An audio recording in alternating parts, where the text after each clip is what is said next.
बंदी छोड़ सतगुरु रामपाल जी परमेश्वर जी की जय हो।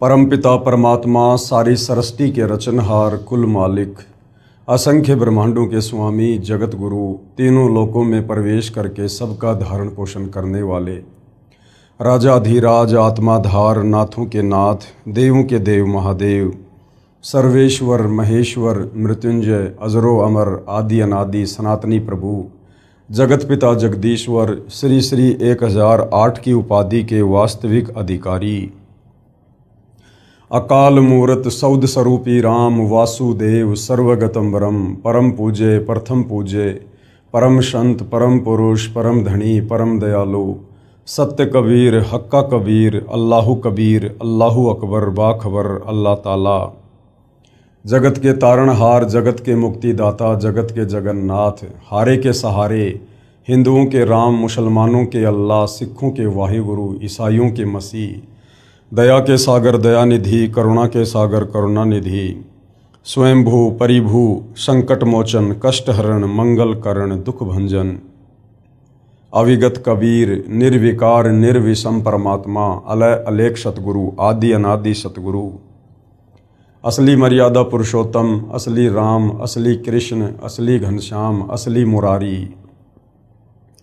राजाओं के राजा महाराजाओं के महाराजा शहंशाहों के शहंशाह सम्राटों के सम्राट भगवानों के भगवान अल्लाहों के अल्लाह प्रभुओं के प्रभु मसीहाओं के मसीह सच्चे वाहिगुरु बाबाओं के बाबा पीरों के पीर सेठों के सेठ जगत सेठ सावड़सा सेठ सर्वगुण संपन्न अनंत कोटि कलाओं के स्वामी अनंत कोटि ब्रह्मांडों के नायक योगियों में महायोगी ध्यानियों में महाध्यानी सिद्धों में परम सिद्ध ज्ञानियों में तत्वज्ञानी ब्रह्मज्ञानी महाज्ञानी परम ज्ञानी सर्वश्रेष्ठ ज्ञानी विज्ञानी युवा कबीर समर्थ कबीर असमवात अमित ओझा सच्चे रहनुमा करीम अल्लाह सुभान अल्लाह दुनिया के अंतिम पैगंबर 8 सितंबर 1951 से गांव धनाना जिला सोनीपत हरियाणा भारतवर्ष की पावन भूमि पे प्रकट रियल कल्कि भगवान श्री नारायण साकार हरि श्री बाबा साहिब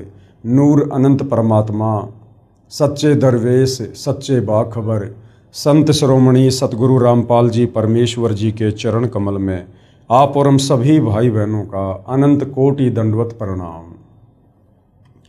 सत्साई भाई और बहनों, बहुत बड़ी दया बहुत बड़ी मेहर पूज्य गुरुदेव भगवान की परमेश्वर रामपाल जी की, जिनके शुभ आशीर्वाद से विशेष आशीर्वाद से आप और हम सभी आत्माओं को पवित्र पुस्तक ज्ञान गंगा में जो अद्वितीय आध्यात्मिक ज्ञान छुपा हुआ है, जो सर्व धर्मों के सर्व धर्मशास्त्रों से प्रमाणित है, हमें सुनने और समझने को मिल रहा है।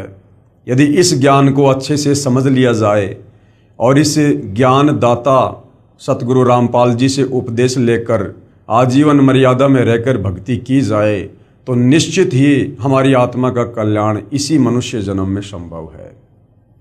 भाई और बहनों, ये पवित्र पुस्तक ज्ञान गंगा, इसके ऊपर आज हमारा ये 15वें नंबर का वीडियो है। यदि आप पहली बार ये वीडियो देख रहे हैं तो आप जियों से प्रार्थना करूँगा कि आप जी इस पुस्तक पर बन चुके अब तक के समस्त वीडियो अवश्य देखिए, विशेषकर भूमिका को अवश्य देखिएगा, क्योंकि किसी भी पुस्तक की भूमिका को पढ़े बिना उस पुस्तक में किस प्रकार का ज्ञान है हम समझ नहीं पाएंगे। और ये पुस्तक ज्ञान गंगा, इसे तो जन जन ने पढ़ना चाहिए। जिसको मानव शरीर प्राप्त है स्त्री या पुरुष का, उनके लिए तो ये पुस्तक एक प्रकार से वरदान सिद्ध हो जाएगी यदि किसी ने इस पुस्तक को रुचि लेकर धैर्य के साथ निष्पक्ष होकर पढ़ लिया और यदि इनमें लिखी बातों पर अमल कर लिया तो भाई और बहनों, कुल का मालिक कौन है, एक परमात्मा कौन है, सारी सृष्टि को रचने वाला कौन है, ब्रह्मा विष्णु महेश को बनाने वाला कौन है, दुर्गा और इस ब्रह्म को गीता ज्ञान दाता को उत्पन्न करने वाला कौन परमात्मा है, वो कैसा है, कहाँ रहता है, कैसा दिखाई देता है, कैसे मिलता है और कैसे हम उसको प्राप्त करके और जब तक इस लोक में हैं यहाँ भी आध्यात्मिक लाभ प्राप्त कर सकते हैं और कैसे शरीर छूटने के बाद उस परमेश्वर के लोक में जाकर सदा सदा के लिए सुखी हो सकते हैं। इन तमाम बातों की जानकारी ये आत्मा सदियों से तलाश कर रही है, खोज रही है, परंतु किसी भी सवाल का कोई भी जवाब नहीं मिला। कारण ये था कि हमारे जितने भी आध्यात्मिक गुरु हैं, धर्म गुरु हैं, आचार्य शंकराचार्य हैं, मुल्ला मौलवी हैं, पोप पादरी हैं, पाठी हैं, इन्हें स्वयं तत्व ज्ञान नहीं, इन्हें स्वयं सृष्टि रचना का ज्ञान नहीं, ये लोग कथा करने के अधिकारी नहीं, गुरु पद पर बैठकर किसी को उपदेश देने के अधिकारी नहीं, जिसके चलते ये लोग भगत समाज को भी अध्यात्म के नाम पर केवल झूठ ही बोलते रहे, झूठ ही परोसते रहे। तो भाइयों और बहनों, अब वो समय आ गया है, साक्षात तत्वदर्शी संत के रूप में, जगत गुरु के रूप में, सर्व सृष्टि को रचने वाले और सर्व सृष्टि वासियों का पालन पोषण करने वाले कबीर परमेश्वर धरती पर प्रकट हो चुके हैं। यदि आवश्यकता है तो थोड़ा अध्यात्म में रुचि लेकर और उनके द्वारा लिखी पवित्र पुस्तक को पढ़ने की है, उनके सत्संग सुनने की है। आज हमारा इस पवित्र पुस्तक ज्ञान गंगा के ऊपर, जिसको सतगुरु रामपाल जी ने अपने कर कमल से लिखा है, आज हमारा ये 15वें नंबर का वीडियो है। और प्रत्येक वीडियो में हमें अध्यात्म के विषय में वो अनसुनी बातें, वो अनसुनी सच्चाई सुनने और समझने को मिल रही है, जिसके लिए हम युगों युगों से तड़प रहे थे। ये आत्मा भटक रही थी, परंतु वो वस्तु हमें मिल नहीं पा रही थी। तो भाइयों और बहनों, आज का टॉपिक है कि वो कबीर परमात्मा चारों युगों में आते हैं, यहाँ पर तत्वदर्शी संत की भूमिका करते हैं। आप और हम आत्माओं को अपने तत्व ज्ञान से समझाकर सतलोक ले जाने का प्रयास करते हैं। और जो जो आत्माएं तत्वदर्शी संत रूप में आए हुए कबीर परमेश्वर की शरण ग्रहण करके आजीवन मर्यादा में रहकर भक्ति करती रहती हैं, अंत समय में परमेश्वर उनको अपने साथ अपने निज लोक सतलोक ले जाते हैं। तो सतयुग में कबीर परमेश्वर जी सत सुकृत ऋषि के नाम से प्रकट हुए और किस प्रकार से उन्होंने मनु जैसे विद्वानों को भी, जो लोक वेद के आधार से विद्वान सिद्ध थे, कबीर परमेश्वर जी ने उनको भी वेदों का वास्तविक ज्ञान समझाने का प्रयास किया, सृष्टि रचना से परिचित करवाने का प्रयास किया। लेकिन मान बढ़ाई और अहंकार के चलते मनु जी ने कबीर परमेश्वर, जो सत सुकृत ऋषि के नाम से सतयुग में प्रकट थे, उनकी बातों पर गौर नहीं किया और परमेश्वर का नाम वामदेव रख दिया। क्योंकि परमेश्वर जो सतज्ञान यहाँ बता रहे थे वो यहाँ के चारों वेदों में नहीं है, 21 ब्रह्मांड की सृष्टि में किसी को भी पूरी जानकारी नहीं है, इसलिए उस ज्ञान को पहले कभी नहीं सुना था, इसलिए वो ज्ञान अटपटा लगा और परमेश्वर का नाम वामदेव रख दिया, यानी उल्टा ज्ञान प्रचार करने वाला। लेकिन भाइयों और बहनों, हम सब उस परमेश्वर की आत्मा है, चाहे ब्रह्मा विष्णु महेश हो, चाहे मनु जी हो, चाहे कोई भी धर्मगुरु हो, चाहे आम इंसान हो, या चाहे लख 84 योनियों में अपना कर्म भोग रहे जीव जंतु पशु पक्षी हों। परमेश्वर की कोशिश हमें हर प्रकार से समझा बुझाकर प्यार प्रेम से, साम दाम दंड भेद से भक्ति मार्ग पर लगाने की होती है। तो सतयुग में कबीर परमेश्वर किस प्रकार से प्रकट हुए, क्या क्या उन्होंने लीलाओं को जन्म दिया, आप और हमने पिछले वीडियो में देखा। आज के वीडियो में हम देखेंगे कि वही कबीर परमेश्वर फिर त्रेता युग में मुनिंदर ऋषि के नाम से प्रकट होते हैं और किस प्रकार से परमेश्वर भिन्न भिन्न लीलाओं को जन्म देते हैं, आप और हमें अध्यात्म समझाते हैं। उससे पहले भाइयों और बहनों, हमें सृष्टि रचना का ज्ञान होना बहुत जरूरी है, क्योंकि सृष्टि रचना को समझे बिना हम किसी भी धर्म के किसी भी पवित्र सदग्रंथ को नहीं समझ सकते हैं। क्योंकि सृष्टि रचना भक्ति मार्ग में मास्टर की का काम करती है। जिस प्रकार एक मास्टर चाबी होती है, वो किसी भी प्रकार के ताले को खोल देती है, उसी प्रकार अध्यात्म की जो मास्टर की है वो सृष्टि रचना है कि परमेश्वर कौन है, कैसा है, कहाँ रहता है, कैसे उन्होंने सर्व ब्रह्मांडों की उत्पत्ति की, कैसे सूर्य चांद सितारे ग्रह नक्षत्र बनाए, कैसे ब्रह्मा विष्णु महेश की उत्पत्ति हुई, दुर्गा कौन है, दुर्गा का पति कौन है, ब्रह्मा विष्णु महेश के माता पिता कौन हैं, ये काल कौन है जिसको गीता में ब्रह्म कहा गया है, ये निराकार बनकर क्यों रहता है जबकि ये आकार में है, साकार है, मनुष्य दृश्य है, ये सबके सामने क्यों नहीं आता है। इन तमाम प्रकार के सवालों के जवाब, फिर आप और हम क्यों जन्म रहे हैं, क्यों मर रहे हैं, क्यों गधे कुत्ते सुअर बन रहे हैं, क्यों हमारी आंखों के सामने परिवार का परिवार तबाह हो जाता है। कोई नहीं चाहता कि मैं मरूं, मैं बूढ़ा हूं, लेकिन फिर भी हम मरते हैं, वृद्ध होते हैं, सारे कष्ट भोगते हैं। तो इन तमाम प्रकार के सवालों के जवाब आपको सृष्टि रचना समझने के बाद ही मिल सकते हैं, क्योंकि इन तमाम सवालों के जवाब हमारे धर्मशास्त्रों में हैं, चाहे आप मुस्लिम धर्म से हैं, हिंदू धर्म से हैं, सिख या ईसाई धर्म से हैं। उन धर्मों की पवित्र पुस्तकों में, ग्रंथों में इन तमाम सवालों के जवाब छुपे हुए हैं, लेकिन उनको समझने के लिए आपने पहले सृष्टि रचना को समझना पड़ेगा। तो भाइयों और बहनों, सतगुरु रामपाल जी ने अपने सत्संगों में बारंबार हमें सृष्टि रचना सुनाई है। इस पवित्र पुस्तक ज्ञान गंगा में भी उन्होंने सृष्टि रचना का समावेश किया है। सर्व धर्मों के धर्मशास्त्रों से फिर उस सृष्टि रचना को उन्होंने प्रमाणित किया है, जो बिल्कुल सत्य कथा है, नारायण कथा है, अमर कथा है। और इस सृष्टि रचना पर जब तक हमें विश्वास नहीं होगा, तब तक हम भक्ति मार्ग में आगे नहीं बढ़ सकते, हम अध्यात्म में सफल नहीं हो सकते।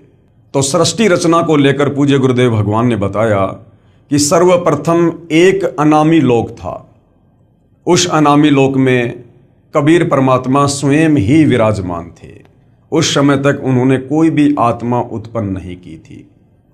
उस परमेश्वर के और भी उपमात्मक नाम थे, सत्य पुरुष, शब्द स्वरूपी राम, अकाल मूरत, परम अक्षर ब्रह्म आदि आदि।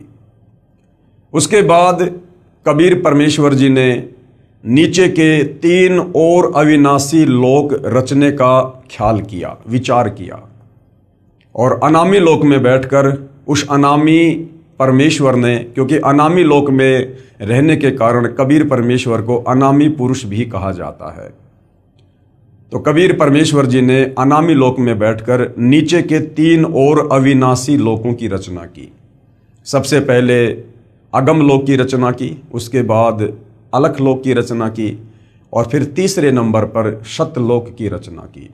उसके बाद इन तीनों लोकों में वही कबीर परमेश्वर अपने रूप को रूपांतरण करते हुए सिंहासन पर विराजमान होते हैं।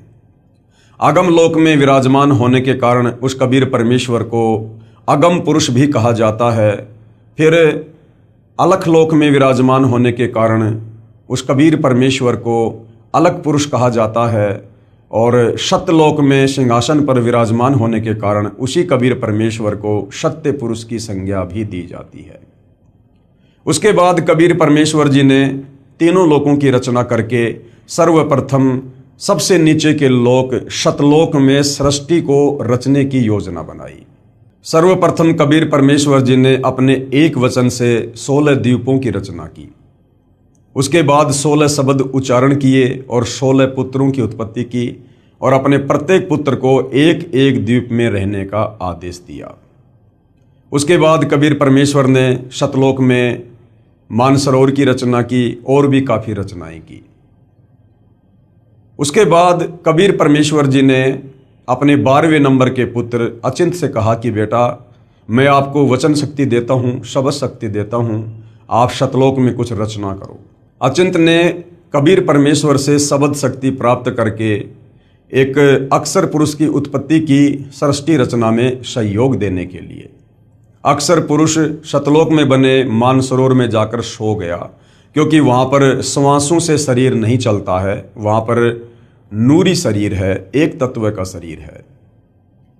मानसरोवर में सो जाने के कारण और गहरी निंद्रा में होने के कारण अक्षर पुरुष कई युगों तक मानसरोवर से बाहर नहीं आया। अचिंत ने कबीर परमेश्वर से प्रार्थना की कि हे परमेश्वर, सृष्टि की रचना नहीं हो पा रही है, क्योंकि अक्षर पुरुष मानसरोवर में जाकर सो गया है और मैं उसे नहीं जगा पा रहा। तब कबीर परमेश्वर ने कहा कि बेटा, तुम सृष्टि रचना करने में सक्षम भी नहीं हो, समर्थ का काम उसी को साजे और करे तो मूर्ख बाजे। तुम्हें एक छोटा सा ट्रेलर दिखाया गया था ताकि आगे चलकर मेरे द्वारा की जाने वाली किसी भी रचना में तुम किसी भी प्रकार से बाधक ना बनो, तुम्हें अपनी औकात का पता रहे। उसी समय कबीर परमेश्वर ने उस मानसरोवर के जल को अपने हाथ में लिया, अपनी वचन शक्ति से एक अंडा बनाया, उस अंडे में अपनी वचन शक्ति से एक आत्मा प्रवेश की और अक्षर पुरुष को जगाने के लिए अंडा मानसरोवर में छोड़ दिया। अंडा मानसरोवर में नीचे चला गया। अंडे की गड़गड़ाहट की आवाज से अक्षर पुरुष की निंद्रा भंग हुई। निंद्रा भंग होते ही अक्षर पुरुष ने गुस्से से अंडे की तरफ देखा और गुस्से के कारण अंडा दो भाग हो गया, यानी फूट गया। उसमें से एक आत्मा निकली जिसको ज्योति निरंजन का नाम दिया गया, क्योंकि जिस समय अंडे से वो आत्मा निकली थी उसमें तेज था, उसमें नूर था। उसी समय कबीर परमेश्वर जी ने आकाशवाणी की कि अक्सर पुरुष, आप निंद्रा में थे, आपको जगाने के लिए ये सारी क्रिया की गई है, आप दोनों मानसरोवर से बाहर आ जाओ। उसी समय दोनों आत्मा ज्योति निरंजन और अक्सर पुरुष मानसरोवर से बाहर आ जाते हैं और कबीर परमेश्वर ने कहा कि आप दोनों आत्मा, आप अचिंत के द्वीप में उसके साथ रहो। परमेश्वर की आज्ञा प्राप्त करके ज्योति निरंजन और अक्सर पुरुष दोनों अपने बड़े भाई अचिंत के द्वीप में उसके साथ रहने लगे। उसके बाद कबीर परमेश्वर जी ने सतलोक में और बहुत सारी अनंत आत्माओं की अपने वचन से उत्पत्ति की और बहुत सारी रचना की। काफ़ी समय बीत जाने के बाद ज्योति निरंजन के मन में एक खरपतवार उत्पन्न हुई कि हमारे बाकी 15 भाई एक एक द्वीप में अलग अलग रह रहे हैं और हम तीनों एक ही द्वीप में रह रहे हैं, क्यों ना परमेश्वर से अलग से राज्य प्राप्त किया जाए। उसके लिए इस ज्योति निरंजन ने सतलोक में एक पैर पर खड़ा होकर तप करना शुरू कर दिया। कबीर परमेश्वर ने पूछा कि भाई ज्योति निरंजन, आप ये तप क्यों कर रहे हो, हठ क्यों कर रहे हो? ज्योति निरंजन ने कहा कि पिताजी, मुझे कुछ अलग से राज्य दीजिए, मेरे लिए वो जगह थोड़ी है।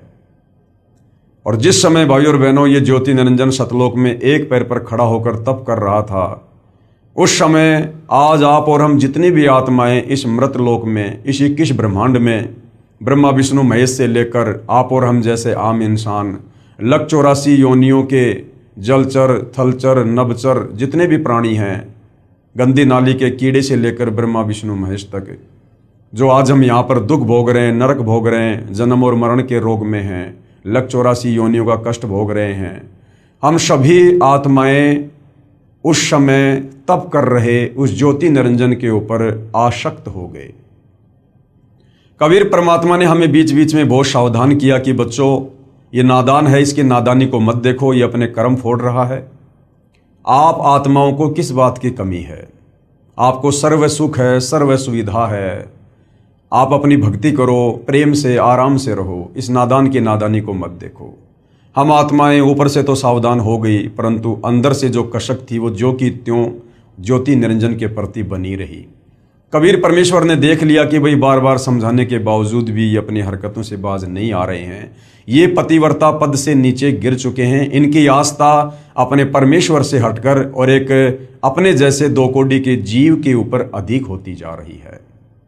इसलिए कबीर परमेश्वर ने सोचा कि अब ये आत्मा सतलोक में रहने के लायक नहीं है। उधर से जब सत्तरयुग ज्योति निरंजन ने तप पूरा कर लिया तो कबीर परमेश्वर ने कहा, भाई आपको क्या चाहिए? ज्योति निरंजन ने कहा, पिताजी मुझे अलग से राज्य दे दीजिए। कबीर परमेश्वर ने उसके 70 युग के तप के बदले उसे सतलोक में 21 ब्रह्मांड दे दिए, जैसे कोई सेठ साहूकार पिता अपने बच्चे को 21 प्लाट दे देता है। उन 21 ब्रह्मांडों को प्राप्त करके ज्योति निरंजन फूला नहीं समाया और अपने उन ब्रह्मांडों में सैर करने लगा, घूमने फिरने लगा। काफ़ी समय बाद उसके मन में आया कि खाली प्लाटों का क्या करूँगा, इसमें कुछ रचना भी होनी चाहिए।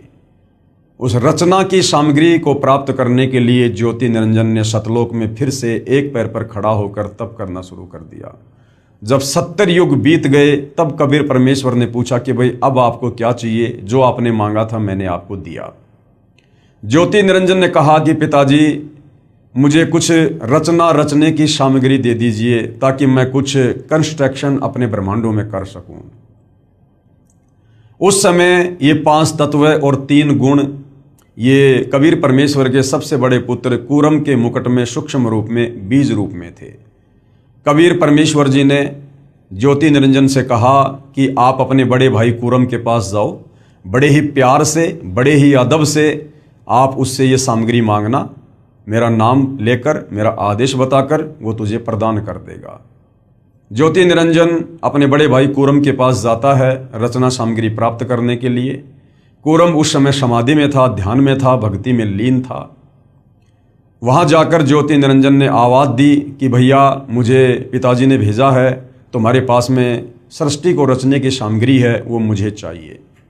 लेकिन कूरम ध्यान में था, उसकी बात को नहीं सुन पाया। उधर से ज्योति निरंजन ने अपना धैर्य खो दिया और कूरम को जगाने के लिए उसके मुकुट को हिलाया। जैसे ही कूरम के मुकुट को हिलाया, उसमें से 3 गुण निकले, रजगुण, सतगुण और तमगुण। इन तीनों को प्राप्त करके ज्योति निरंजन बड़ा प्रसन्न हुआ और सोचा इसके मुकुट में तो और भी बहुत कुछ होगा। फिर से उसके मुकुट को हिलाया तो उसमें से 5 तत्व निकले, पृथ्वी, अग्नि, जल, वायु, आकाश। ये बीज रूप में थे, सूक्ष्म रूप में थे। इतने में कूरम समाधि से बाहर आता है और कहता कि आप ये क्या कर रहे हो। ज्योति निरंजन ने कहा कि मुझे पिताजी ने आज्ञा दी है और मुझे ये रचना सामग्री प्राप्त करनी थी। तो कूरम ने कहा कि ये तो बहुत कीमती वस्तु है और मुझे सत्य पुरुष ने दी है, मुझे पिताजी ने दी है, कबीर परमेश्वर ने दी है और उनकी आज्ञा के बिना मैं ये किसी और को नहीं दे सकता। आप थोड़ा सा धैर्य धारण करो, मैं अभी पिताजी से आज्ञा प्राप्त करता हूँ। लेकिन काल ने एक नहीं सुनी और उसी समय वहाँ से वो निकल लिया। कूरम थोड़ा नाराज हुआ और परमेश्वर जी को सारी बात ध्यान के माध्यम से बताई। उसी समय कबीर परमेश्वर जी ने कहा कि बेटा, छोटे गलती किया करते हैं, बड़े माफ़ किया करते हैं। वो नादान है और उसके लोक में कभी भी शांति नहीं रहेगी। घर घर में लड़ाई झगड़ा, मन मुटाव, छल कपट इसी प्रकार से रहेगा। कूरम शांत हो गया। ज्योति निरंजन सारी रचना की सामग्री को प्राप्त करके अपने 21 ब्रह्मांडों में आता है और काफ़ी कुछ रचना करता है।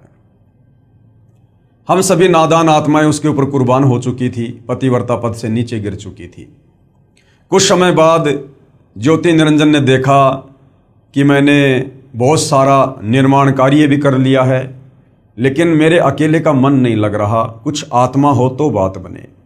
ये सोचकर ज्योति निरंजन ने फिर से सतलोक में 64 युग तप किया।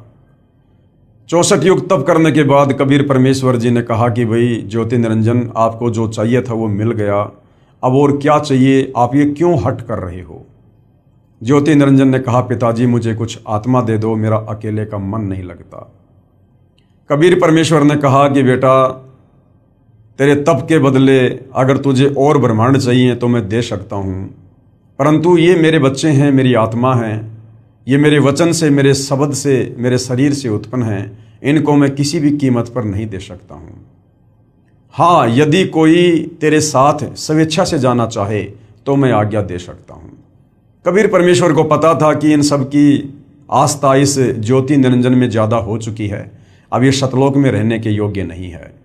और ये ज्योति निरंजन भी हमें बार बार कहा करता था कि मैंने पिताजी से ऐसे ऐसे 21 ब्रह्मांड प्राप्त कर लिए हैं, मैंने बहुत ही बढ़िया वहाँ पर रचना की है, हम वहाँ पर मौज किया करेंगे, सुख भोगा करेंगे, क्या तुम मेरे साथ चलोगे। हम कहा करते थे कि भाई अवश्य चलेंगे यदि पिताजी आज्ञा दे दें। तो ज्योति निरंजन ने कहा कि पिताजी, कुछ आत्माएं हैं जो मेरे साथ जाना चाहती हैं। परमेश्वर ने कहा ठीक है भाई, मेरे सामने स्वीकृति दिलवा दे, मैं उनको भेज दूंगा। ज्योति निरंजन और कबीर परमेश्वर हम सभी आत्माओं के पास आते हैं और परमेश्वर जी कहते हैं कि भाई कौन कौन हंस आत्मा है जो इस ज्योति निरंजन के साथ इसके 21 ब्रह्मांडों में जाना चाहती है। चारों तरफ सन्नाटा छा गया, किसी की बोलने की हिम्मत नहीं हुई। तो कबीर परमेश्वर ने कहा, भाई ज्योति निरंजन, आप तो कह रहे थे कि कुछ आत्माएं मेरे साथ जाना चाहती हैं, यहाँ तो कोई कुछ नहीं बोल रहा। इतने में एक आत्मा ने सर्वप्रथम हाथ खड़ा किया और कहा, पिताजी मैं जाना चाहता हूँ। उस आत्मा की देखा देखी फिर असंख्य आत्माओं ने हाथ खड़े कर दिए कि कहीं सारी लूट, सारी मौज 21 ब्रह्मांडों में ये अकेला ही ना लूट ले। असंख्य आत्माओं ने हाथ खड़े कर दिए। कबीर परमेश्वर ने कहा, ठीक है भाई ज्योति निरंजन, आप अपने 21 ब्रह्मांडों में जाइएगा, मैं इन तमाम आत्माओं को तुम्हारे पास अपने हिसाब से भेज दूंगा। ज्योति निरंजन अपने 21 ब्रह्मांडों में चला जाता है। पीछे से कबीर परमेश्वर ने सर्वप्रथम जिस हंस आत्मा ने काल के साथ जाने के लिए हाथ खड़ा किया था, उसकी एक युवा लड़की बनाया, सुंदर लड़की बनाया।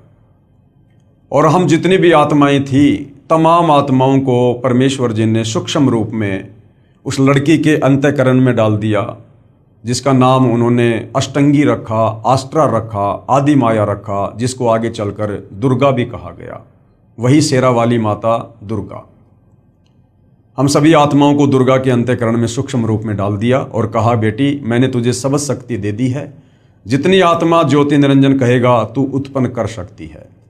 उस समय उस आदि माया दुर्गा को जो है वो प्रजनन इंद्री नहीं थी, क्योंकि सतलोक में किसी को भी प्रजनन इंद्री नहीं है। और कबीर परमेश्वर ने अपने पुत्र सहजदास के द्वारा दुर्गा को ज्योति निरंजन के पास भिजवा दिया। सहजदास दुर्गा को ज्योति निरंजन के पास उसके 21 ब्रह्मांडों में छोड़कर आ जाता है और सारी बात बताकर आ जाता है। सहजदास के आने के बाद ज्योति निरंजन के मन में खरपतवार उत्पन्न हुई, क्योंकि पहले ही वो 3 गुण प्राप्त कर चुका था, जिसमें एक गुण है रजगुण। रजगुण के प्रभाव से वो विषय वासनाओं से ग्रस्त हुआ और लड़की के युवा रंग रूप को देखकर उस पर आसक्त हो गया और उसके साथ में बलात्कार करने का प्रयास करने लगा। दुर्गा ने कहा कि भाई आप ऐसा जुल्म ना करो, आप मेरे बड़े भाई हो, आपको परमेश्वर ने पहले अंडे से उत्पन्न किया है, बाद में हमें अपने वचन से किया है, आप मेरे बड़े भाई हो, भाई बहन का ये दुष्कर्म बहुत बड़ा पाप होगा। मेरे पास में सबद शक्ति है, आप जितनी आत्मा चाहोगे मैं उत्पन्न कर दूंगी। परंतु विषय वासनाओं से बहुत अधिक प्रभावित होकर इस ज्योति निरंजन ने दुर्गा की एक भी बात नहीं सुनी और अपने नाखूनों से जबरदस्ती अपनी सिद्धि से दुर्गा को स्त्री इंद्री लगाने का प्रयास किया। दुर्गा ने सूक्ष्म रूप बनाया और इस ज्योति निरंजन के मुख के माध्यम से उसके पेट में जाकर शरण ली और वहां से फिर कबीर परमेश्वर को याद किया कि हे पिताजी मेरी रक्षा करो। कबीर परमेश्वर वहां अपने पुत्र जोगजीत, जिसको योग संताइन भी कहते हैं, जो परमेश्वर के 16वें नंबर का पुत्र है, उसका रूप बनाकर वहां पर प्रकट होते हैं। और कबीर परमेश्वर जी इस ज्योति निरंजन से कहते हैं कि भाई ज्योति निरंजन तूने बहुत बड़ी गलती की है, सतलोक में ऐसा गंदा कर्म करने की सोच रखने वाले को भी नहीं रखा जा सकता। मैं श्राप देता हूं आज के बाद तेरा नाम काल होगा। इतना कहते ही उसका पूरा शरीर काला हो गया, उसके लंबे लंबे दांत, ओछा माथा, विकराल चेहरा, और कहा कि आज के बाद तू 1,00,000 मानव शरीरधारी आत्माओं के सूक्ष्म शरीर से निकली वासना को, गंध को, मैल को खाया करेगा। ये मैं तुझे श्राप देता हूं और इसी समय मेरे आदेश से तू अपने 21 ब्रह्मांडों को लेकर सतलोक से दूर चला जा। उसी समय विमान की तरह 21 ब्रह्मांड चल पड़े और सतलोक से 16 शंख कोश की दूरी पर आकर परमेश्वर की वचन शक्ति से, वैज्ञानिक जिसको गुरुत्वाकर्षण शक्ति कहते हैं, स्थिर हो गए और ये 5 तत्व, 3 गुण अपनी अपनी जगह पर स्थिर हो गए।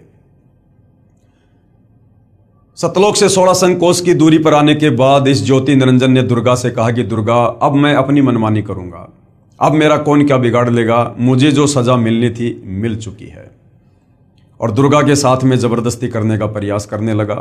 दुर्गा ने फिर समझाया कि भाई देख, सर्वप्रथम तो तू मेरा बड़ा भाई है, मैं तेरी छोटी बहन हूं, उसके बाद मैं तेरे पेट से बाहर आई हूं, मैं तेरी बेटी हुई, बाप बेटी का, भाई बहन का ये कुक्रम महापाप का भागी होगा, आप ऐसा ना करो।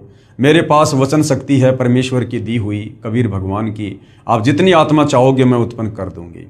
परंतु रजोगुण के प्रभाव से प्रभावित होने के चलते इसने दुर्गा की एक नहीं सुनी और इसने दुर्गा के साथ में शादी की, पति पत्नी व्यवहार किया और इसने 3 पुत्रों की उत्पत्ति की। सबसे बड़े का नाम ब्रह्मा रखा, उससे छोटे का विष्णु, तीसरे नंबर वाले का शंकर, और तीनों को एक एक गुण से युक्त कर दिया।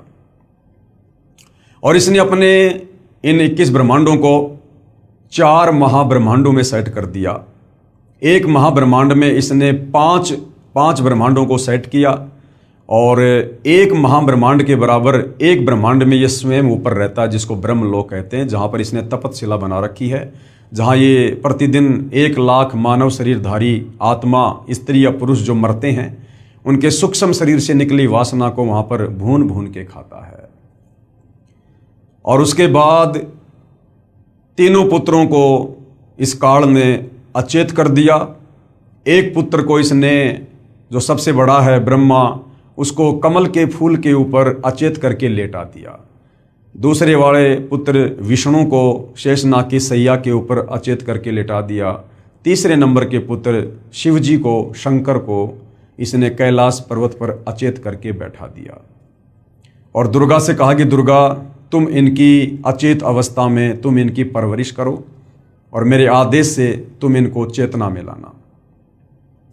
उसके बाद इस काल ने दुर्गा से कहा कि दुर्गा, 3 पुत्रों की उत्पत्ति हो चुकी है, तीनों पुत्र एक एक गुण युक्त हो चुके हैं। अब तुम इन तीनों पुत्रों के माध्यम से आगे सृष्टि की रचना करो, मेरे भोजन की व्यवस्था करो, जीवों की उत्पत्ति करो। और काल ने कहा कि आज के बाद मैं किसी को भी दर्शन नहीं दूंगा। दुर्गा ने कहा, क्या तुम अपने तीनों पुत्रों को भी दर्शन नहीं दोगे? तो ब्रह्म, गीता जी में जिसको ब्रह्म कहा गया है, ये ज्योति निरंजन काल, इसको क्षर पुरुष भी कहते हैं। क्षर का मतलब होता है नाशवान, जिसका जन्म और मरण हो। तो इस ब्रह्म अर्थात काल ने कहा कि मैं अपने तीनों पुत्रों को भी दर्शन नहीं दूंगा, ये मेरी मजबूरी है।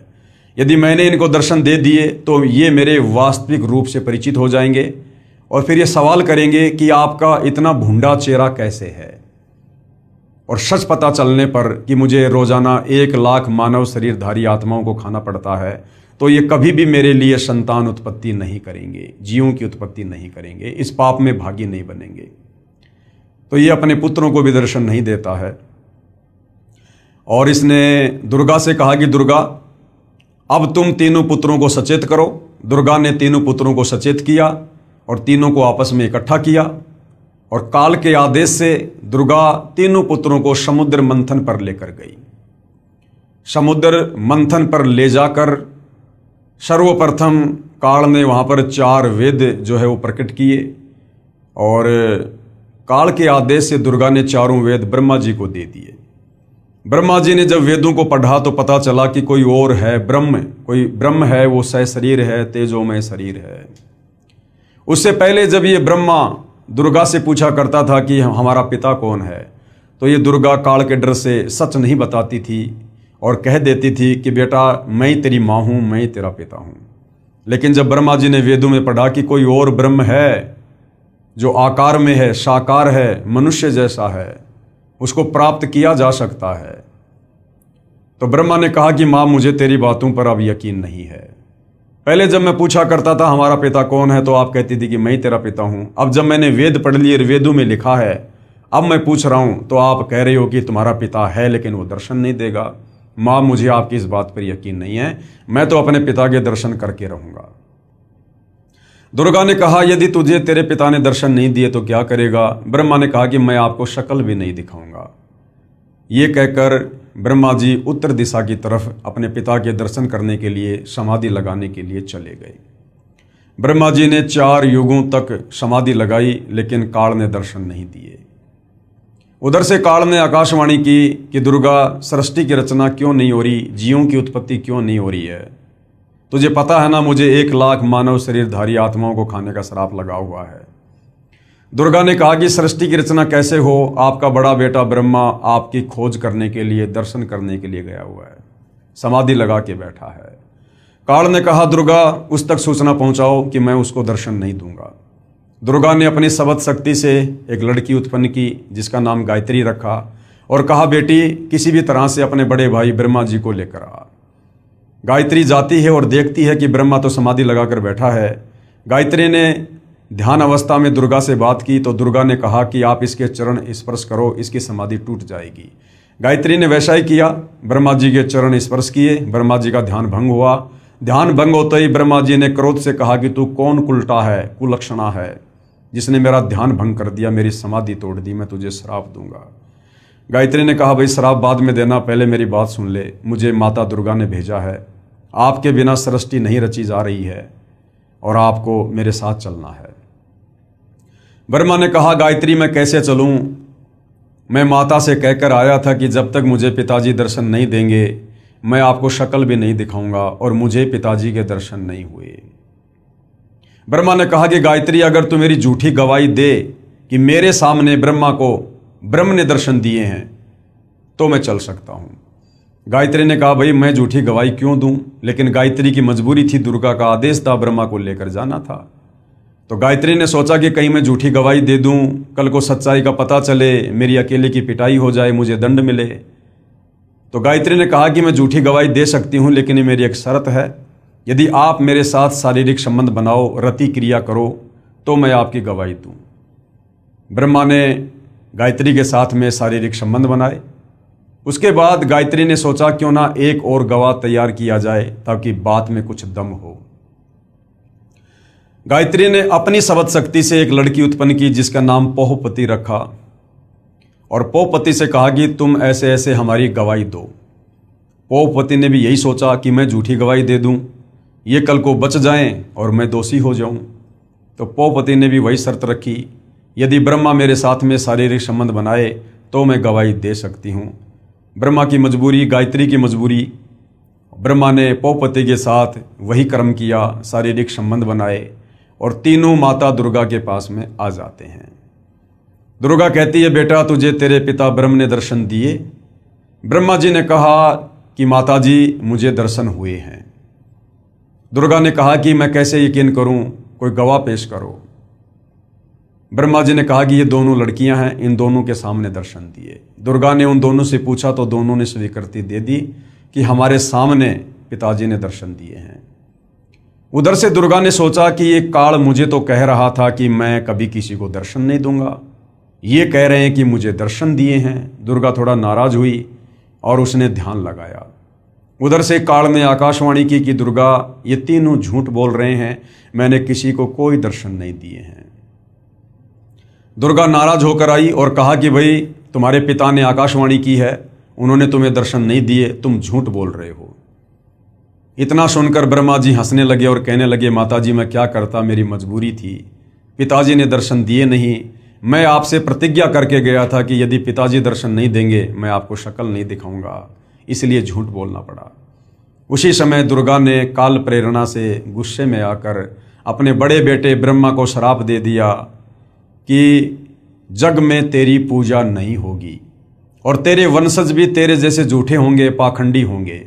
ब्रह्मा जी के वंशज हैं धर्मगुरु, आचार्य, शंकराचार्य, विद्वान लोग हर धर्म के, और आज ये लोग वही कर रहे हैं जैसा श्राप दुर्गा ने ब्रह्मा को दिया था कि लोगों को ठगना, झूठ बोलना, धर्म कर्म के नाम पर पाखंड करना, मिथ्या प्रचार करना, ये तेरे वंशज करेंगे। और आज ब्रह्मा के वंशज धर्मगुरु वही कर रहे हैं, शास्त्रों के विरुद्ध ज्ञान ही समाज को दे रहे हैं। इतना सुनकर ब्रह्मा जी बेहोश हो गए और दुर्गा ने फिर गायत्री को श्राप दिया, जिसने झूठी गवाही दी थी कि तू मृत लोक में यानी पृथ्वी लोक पर गाय बनेगी और तेरे कई कई सांड जो है वो पति होंगे। उसके बाद पोहपति को श्राप दिया कि तू मृत लोक में, पृथ्वी लोक पर गंदगी में पैदा होने वाला पौधा बनेगी, तेरा नाम केवड़ा केतकी होगा और तेरे फूल किसी भी पूजा आदि में, शुभ कार्यों में काम नहीं आएंगे। हरियाणा में केवड़ा केतकी को कुशोंदी कहते हैं, जिसके फूल किसी काम नहीं आते। उसके बाद दुर्गा ने अपने दूसरे पुत्र विष्णु से कहा कि बेटा तू भी अपने पिता के दर्शन करने का प्रयास कर ले, कहीं बाद में जाके फिर बाधा उत्पन्न करे। विष्णु जी भी माता की आज्ञा प्राप्त करके अपने पिता ब्रह्म के दर्शन करने के लिए नीचे पाताल लोक में चले गए कि कहीं एकांत में बैठ के समाधि लगाऊंगा। पाताल लोक में शेषनाग का आधिपत्य था। शेषनाग ने देखा ये मेरे लोक में मेरी आज्ञा के बिना बेधड़क होकर भला कौन आ रहा है, इसको मजा चखाना चाहिए। शेषनाग ने अपने 1000 फणों से जहर की फुंकार छोड़ दी और श्री विष्णु जी का रंग नीला हो गया, ब्लैक हो गया। विष्णु जी ने सोचा कि मैंने इसको कुछ कहा नहीं, कुछ बिगाड़ा नहीं और बेवजह इसने मेरे साथ ऐसा व्यवहार किया है, मेरा शरीर बिगाड़ दिया, मैं अभी इसको मजा चखाता हूँ। जैसे ही विष्णु आगे बढ़े, उधर से काल ने आकाशवाणी की कि बेटा विष्णु अभी तू इसको कुछ मत बोल, इसका बदला मैं तुझे द्वापर युग में दूंगा, जब तू श्री कृष्ण रूप में जाएगा अवतार धारण करके। उस समय ये कालीदय में कालिया नाम का नाग होगा, कालिंद्री में, उस समय तू अपना बदला लेना और अपनी माँ को जाके सच सच बता दे, अगर तूने झूठ बोला तो तेरी हाल भी वही होगा जो ब्रह्मा का हुआ। विष्णु वापस चला जाता है अपनी माता के पूछने पर कि बेटा तुझे तेरे पिता ने दर्शन दिए, तो विष्णु जी ने सच सच कह दिया कि माता जी मुझे दर्शन नहीं हुए। दुर्गा बड़ी प्रसन्न हुई और विष्णु जी को आशीर्वाद दिया कि बेटा तू सत्यवादी होगा, जगत में तेरी पूजा होगी। उसके बाद दुर्गा अपने तीसरे नंबर के पुत्र शिव जी के पास जाती है और कहती है कि बेटा तू भी अपने पिता के दर्शन करके देख ले, तेरे दोनों भाइयों को तो तेरे पिता ने दर्शन दिए नहीं। इस मामले में शंकर जी बड़े होशियार निकले। शंकर जी ने कहा कि माता जी, जब मेरे दोनों बड़े भाइयों को पिता ने दर्शन नहीं दिए तो मेरा तो दर्शन के लिए प्रयास करना ही व्यर्थ है। लेकिन माता जी मेरे ऊपर एक दया कर दो, मुझे अमर बना दो, मैं मृत्युंजय हो जाऊं, मैं कभी ना मरूं। क्योंकि सतलोक में हम मरा नहीं करते थे, मृत्युंजय थे, अविनाशी थे, अजरो अमर थे। तो दुर्गा ने कहा कि बेटा इस 21 ब्रह्मांड में तो ऐसा कोई भी नहीं है जो जन्म लेगा और मरेगा नहीं। बेटा ये मेरे बस से बाहर की बात है। हाँ मैं ये कर सकती हूँ, तुझे एक विधि बता सकती हूँ ध्यान लगाने की, समाधि लगाने की, जिससे तेरी उम्र तेरे भाइयों से बड़ी हो जाएगी। बोला माँ वही उपकार कर दो। दुर्गा ने उसको 10वें द्वार में श्वासों को रोककर ध्यान लगाने की विधि बताई, क्योंकि हमारा शरीर श्वासों पर टिका हुआ है। जितनी श्वासें हम उतने ही जीवित रहते हैं। तो शंकर जी हम देखते हैं ज़्यादातर समाधि में रहते हैं, 10वें द्वार में जाकर और अपनी श्वासों को रोककर ध्यान लगाते हैं, जिस कारण से इनकी लंबी उम्र है। कंप्लीट प्रोसीजर होने के बाद काल ने दुर्गा से कहा कि दुर्गा अब इन तीनों को एक बार फिर से समुद्र मंथन पर लेकर जा और जो जो वस्तु इनको निकले आप इनको दो, आप इनकी शादी करो। दुर्गा अपने तीनों पुत्रों को लेकर समुद्र मंथन पर जाती है। समुद्र मंथन होता है और वहाँ पर दुर्गा स्वयं जल के अंदर छुप जाती है और अपने 3 रूप धारण करती है। समुद्र मंथन होने के बाद में दुर्गा पूछती है कि बच्चों पहले क्या वस्तु निकली? तो ब्रह्मा जी ने कहा कि ये 3 लड़कियां निकली हैं। सबसे पहले ये वाली लड़की निकली है। दुर्गा ने उसका नाम सावित्री रखा और कहा कि आज से ब्रह्मा ये तेरी पत्नी होगी और तुम अपने लोक में जाकर और खुशी खुशी रहो। दूसरे नंबर पर जो लड़की निकली उसका नाम सावित्री रखा और विष्णु जी से शादी कर दी और विष्णु लोक में भेज दिया। तीसरे नंबर पर जो लड़की निकली थी उसका नाम उमा रखा, पार्वती, शंकर जी से शादी कर दी और कहा बेटा जाओ। उधर से काल ने पहले ही तीनों को एक एक गुण से युक्त कर दिया था, रजगुण ब्रह्मा, सतगुण विष्णु और तमगुण शंकर। और उसके बाद में ये नीचे की सृष्टि शुरू हो जाती है, जीवों की उत्पत्ति का कार्य शुरू हो जाता है। प्रतिदिन 1.25 लाख ये दुर्गा उत्पन्न करती है और 1 लाख प्रतिदिन शंकर जी जीवों को मार मार के संहार करके किसी भी प्रकार से लड़ाई झगड़े में, मन मुटाव में, एक्सीडेंट में, युद्ध में अपने पिता काल का भोजन तैयार करता है। इस प्रकार से भाई और बहनों ये 21 ब्रह्मांड वाली सृष्टि इस काल की, ज्योति निरंजन की, क्षर पुरुष की यहाँ पर चल रही है। यानी आप और हमें समझ में आ जाना चाहिए कि हम यहाँ पर केवल जेल भोग रहे हैं, क्योंकि जो गलती हमने सतलोक में अपने पिताजी के साथ की थी, पतिव्रता पद से नीचे गिर के काल पे आसक्ति करके, हम उसकी सजा भोगने के लिए यहाँ पर आए हुए हैं। अन्यथा ये हमारा कोई ससुराल नहीं है। और हम जन्म मरण के चक्कर में 184 योनियों में कष्ट भोग रहे, कभी नरक में कष्ट भोग रहे, तपतशिला पर काल हमें भून भून के खाता है। असहनीय पीड़ाओं का सामना करना पड़ता है। और ये काल यहाँ कोई बिजनेस करने नहीं आया है। इसने सतलोक में जो तप करके गलती की और दुर्गा के साथ जिस प्रकार से दुर्व्यवहार करने का प्रयास किया उस सच्चे लोक में, उसकी सजा इसने पाई। और यहाँ पर प्रतिदिन 1 लाख मानव शरीरधारी आत्माओं के सूक्ष्म शरीर से निकली गंध को, मैल को ये खाता है। उसके लिए ये यहाँ पर अपने तीनों पुत्रों के द्वारा दुर्गा के माध्यम से जीवों की उत्पत्ति करवाता है और उनका संहार करवाता है। और विष्णु के माध्यम से सबको मोह ममता में बांध के स्थिति को बना के रखता है। तो इस प्रकार से भाई और बहनों इस काल की ये सृष्टि यहाँ पर चल रही है। उसके बाद सतलोक में जो अक्षर पुरुष था, जो अक्षर पुरुष उस ज्योति निरंजन और अचिंत के साथ एक द्वीप में रहा करता था, अक्षर पुरुष के मन में आया कि क्षर पुरुष यहां से जा चुका है, ज्योति निरंजन यहां से जा चुका है 21 ब्रह्मांड लेके, और वो तो बहुत ज्यादा मौज मस्ती कर रहा होगा, बड़े सुख भोग रहा होगा, बड़े आनंद में होंगे लोग जो उसके साथ गए हैं। ये सोचकर अक्षर पुरुष ने भी सतलोक में जो भक्ति करते हैं, सार नाम का जाप करते हैं, सार नाम का जाप भी किया और साथ में चिंतित रहने लगा, व्याकुल रहने लगा अपने साथी ज्योति निरंजन की याद में। कबीर परमेश्वर ने उसे भी सावधान किया कि बेटा आप ये गलती ना करो, आप पतिव्रता पद से नीचे मत गिरो, आपको यहाँ पर सर्व सुविधा है, आपको जो चाहिए आप बोलो, आप एक जीव के ऊपर आसक्त क्यों हो रहे हो। लेकिन अक्सर पुरुष भी अपनी हरकतों से बाज नहीं आया। काफी समय बाद कबीर परमेश्वर ने पूछा कि बता तुझे क्या चाहिए। अक्सर पुरुष ने कहा कि पिताजी मुझे भी अलग से राज्य प्रदान कर दो। कबीर परमेश्वर ने अक्सर पुरुष को 7 शंख ब्रह्मांड दे दिए। नील शंख, 7 शंख ब्रह्मांड, 7 शंख ब्रह्मांडों को प्राप्त करके अक्सर पुरुष भी बड़ा प्रसन्न हुआ।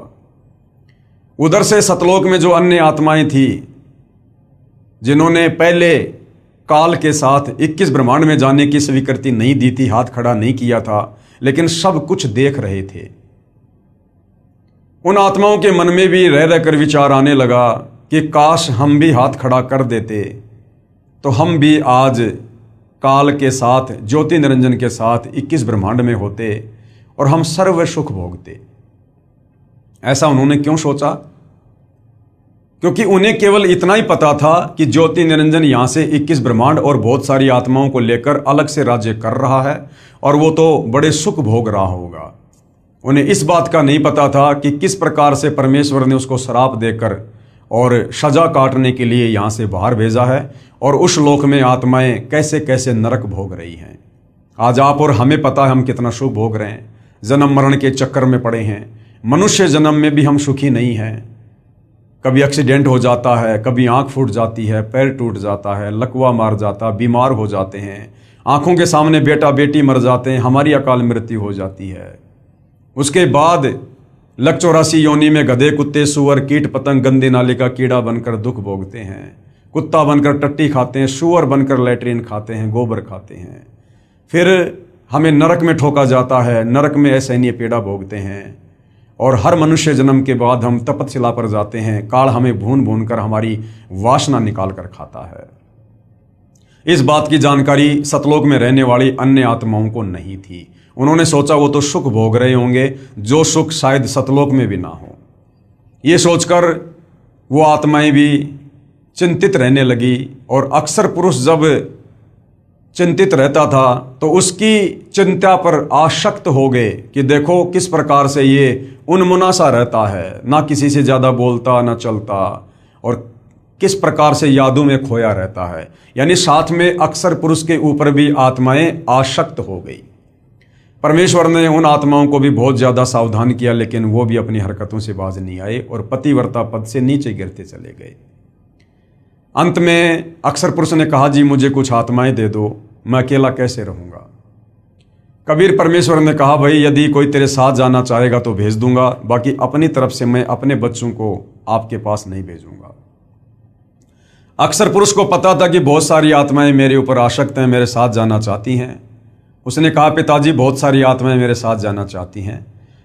कबीर परमेश्वर ने कहा ठीक है भाई, आप मेरे सामने हाँ भरवा दो, मैं आज्ञा दे दूंगा। अक्सर पुरुष और कबीर परमेश्वर दोनों उन आत्माओं के पास गए और कहा भी कौन कौन है जो अक्सर पुरुष के साथ इसके सत्संग ब्रह्मांडों में जाना चाहती हैं। काफ़ी समय तक सन्नाटा छाया रहा, किसी ने हाथ खड़ा नहीं किया। अंत में दुर्गा की तरह एक आत्मा ने दुस्साहस किया, हाथ खड़ा किया और कहा पिताजी मैं जाना चाहता हूँ। कबीर परमेश्वर ने कहा ठीक है भाई। बाकी देखम देखा अनंत आत्माओं ने भी हाथ खड़े कर दिए कि कहीं हम तो पहले ही रह गए थे, हमने पिछली बार भी हाथ खड़ा नहीं किया था, अब की बार रह गए तो कहीं मामला न बिगड़ जाए। अनंत आत्माओं ने हाथ खड़ा कर दिया। कबीर परमेश्वर जी ने अक्सर पुरुष से कहा कि भाई अक्सर पुरुष आप अपने सत्संग ब्रह्मांडों में जाओ, मैं अपने हिसाब से इन आत्माओं को भेजूंगा। कबीर परमेश्वर ने ठीक उसी प्रकार सबसे पहले हाथ खड़ा करने वाले हंस को एक युवा लड़की बनाया, सुंदर लड़की बनाया और अन्य सभी आत्माओं को सूक्ष्म रूप में उसके अंतःकरण में फीड कर दिया। उस लड़की का नाम ईश्वरी माया रखा और उसे सत्संग ब्रह्मांडों में भिजवा दिया और कहा कि बेटी मैंने तुझे वचन शक्ति दे दी है, जितनी आत्मा वो चाहे तू उत्पन्न कर देना। ईश्वरी माया अक्सर पुरुष के पास चली जाती है। उस समय तक ये लोग सतलोक में ही थे।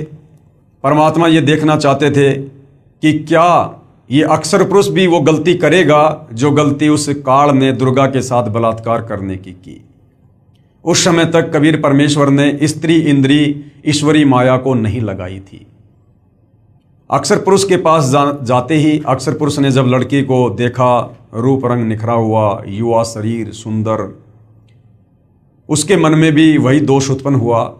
परंतु अक्सर पुरुष ने वो गलती नहीं की जबरदस्ती करने की जो ज्योति निरंजन ने की थी। अक्सर पुरुष ने ईश्वरी माया से सहमति ली, शारीरिक संबंध बनाने की, पति पत्नी व्यवहार करने की। ईश्वरी माया ने उसको सहमति प्रदान कर दी और दोनों ने अपनी सहमति से जो है वहाँ पर शारीरिक मिलन किया, पति पत्नी व्यवहार किया, जिसके चलते अक्सर पुरुष के सात्संग ब्रह्मांडों में तपतशिला का कष्ट नहीं है। जीवों को भून भून के नहीं खाया जाता है। बाकी कष्ट ज्यों के त्यों जो 21 ब्रह्मांड में है, जन्म और मरण का, काम धंधा करके खाना पीना, और ये लक 84 योनियों में गधा कुत्ता सुअर, कभी आंख फूटना, कभी एक्सीडेंट होना, और नरक में जाना, राग द्वेष ईर्ष्या मान बढ़ाई छल कपट निंदा चुगली चोरी जारी, सब कुछ ऐसी व्यवस्था अक्सर पुरुष के सात्संग ब्रह्मांडों में है। केवल तपतशिला का कष्ट नहीं है, ये आत्माओं को खाता नहीं है, क्योंकि इसने वो गलती नहीं करी जो गलती काल ने दुर्गा के साथ सतलोक में जबरदस्ती करके की थी। तो इस प्रकार से कबीर परमेश्वर ने सतलोक के ही एक कोने में अलग से और सात्संग ब्रह्मांडों को बांध कर रख दिया। अपनी मर्जी से वापस सतलोक में ना तो अक्सर पुरुष आ सकता, ना ईश्वरी माया आ सकती, और ना वो तमाम आत्माएं जो उसके सात्संग ब्रह्मांडों में है। इस प्रकार से कबीर परमेश्वर ने इस संसार रूपी वृक्ष की रचना की, जिसका जिक्र गीता जी अध्याय 15 श्लोक नंबर 1 से 4 में है कि अर्जुन, जो संत महात्मा इस संसार रूपी वृक्ष के प्रत्येक विभाग को बता दे कि कौन भगवान कैसा है, किसकी कितनी क्षमता है, सृष्टि की रचना कैसे हुई है, ये 21 ब्रह्मांड कैसे उत्पन्न हुए, सात्संग ब्रह्मांड कहाँ से आए हैं, जो इस संसार रूपी वृक्ष को सभी विभागों सहित बता दे, तत्व ज्ञान से बता दे, पूरी सृष्टि रचना को समझा दे, वो तत्वदर्शी संत महात्मा है। उसकी शरण में जाकर भक्ति करने से आप मेरे यानी काल के 21 ब्रह्मांडों से मुक्त होकर वापस सतलोक जा सकते हो। तो भाई और बहनों, वो परम शक्ति, वो परम पुरुष, महापुरुष, वो तत्वदर्शी संत वर्तमान में आज धरती पर सतगुरु रामपाल जी हैं, जिन्होंने संसार रूपी पीपल की वृक्ष का चित्र बनाकर अपने सत्संगों में हमें पूरी सृष्टि रचना को समझाया है। जो सृष्टि रचना आपने अभी अभी मौखिक सुनी, और जो सृष्टि रचना कंप्लीट इस पवित्र पुस्तक ज्ञान गंगा में लिखी हुई है, जिस पर वीडियो बन चुके हैं, जो सर्व धर्मों के सर्व पवित्र धर्म शास्त्रों से प्रमाणित है। उसके बाद भाई और बहनों, जब हम यहाँ काल के 21 ब्रह्मांड में आकर असहनीय पीड़ा भोगने लगे, कष्ट भोगने लगे, गधे कुत्ते सुअर बनने लगे, आत्मा रोने लगी, अपने परमपिता को याद करने लगी। हम चाहे किसकी भी भक्ति करते हैं, चाहे कोई माता की, चाहे कोई ब्रह्म की, चाहे कोई देवी देवताओं की, चाहे वैसे कोई मंदिर में जाता है, और जब कोई विशेष आपत्ति आती है तो हम आत्मा से पुकार करते हैं कि हे परमात्मा रक्षा करो, हे सबके मालिक, हे सच्चे मालिक। क्योंकि आत्मा को पता है कि हमारा मालिक कोई और है, ये देवी देवता नहीं है, ये पत्थर पानी नहीं है। तो जब आत्मा यहाँ पर दुख उठाने लगी लक 84 योनियों में, तपतशिला पर और नरक में, तो आत्मा की पुकार को सुनकर हमें दुखी होता देखकर कबीर परमेश्वर सतलोक से चलकर और अपने पुत्र जोगजीत का रूप बनाकर काल के 21 ब्रह्मांड में आए, और सर्वप्रथम कबीर परमेश्वर की मुलाकात जोगजीत रूप में 21वें ब्रह्मांड पर तपतशिला के पास इस काल से ज्योति निरंजन से हुई, जहाँ पर ये गुप्त रहता है। इसने सौगंध खा रखी है कि मैं आज के बाद अपने ओरिजिनल काल रूप में किसी को भी दर्शन नहीं दूंगा। जिस कारण से साधु संत महात्मा ऋषि, बड़े बड़े वेदों के विद्वान ओम नाम की साधना भी कर करके थक गए, ध्यान लगा के भी थक गए, लेकिन काल ने दर्शन नहीं दिए। खुद ब्रह्मा जी ने 4 युग समाधि लगाई, लेकिन काल ने दर्शन नहीं दिए। फिर यहाँ घंटे 2 घंटे की साधना से भला ये किसको दर्शन देगा। तो इस प्रकार से फिर लोगों ने निष्कर्ष निकाल लिया कि वो ब्रह्म जो है वो निराकार है, वो दिखाई नहीं देता, जबकि वो साकार है, सहशरीर है, मनुष्य आकार में है, 21वें ब्रह्मांड में रहता है, अव्यक्त रहता है, लेकिन उसने सौगंध खा रखी है कि मैं किसी को दर्शन नहीं दूंगा। जिस कारण से साधना करते करते जब उसके दर्शन नहीं हुए तो साधु संत महात्मा ऋषियों ने अपना निष्कर्ष दे दिया कि परमात्मा निराकार है, वो दिखाई नहीं देता। और सब इसी थ्योरी पर सेट हो गए कि वास्तव में परमात्मा तो दिखाई नहीं देता, वो तो निराकार है, जबकि वो साकार है, दिखाई देता है। लेकिन उसकी प्राप्ति की विधि इन चारों वेदों में नहीं है। उसकी विधि सूक्ष्म वेद 5वें वेद में है, जो ज्ञान कबीर परमात्मा खुद ही चलकर आकर धरती पर देता है। तो कबीर परमेश्वर प्रथम बार काल के 21वें ब्रह्मांड में तपतशिला के पास इस काल बलि से मिले।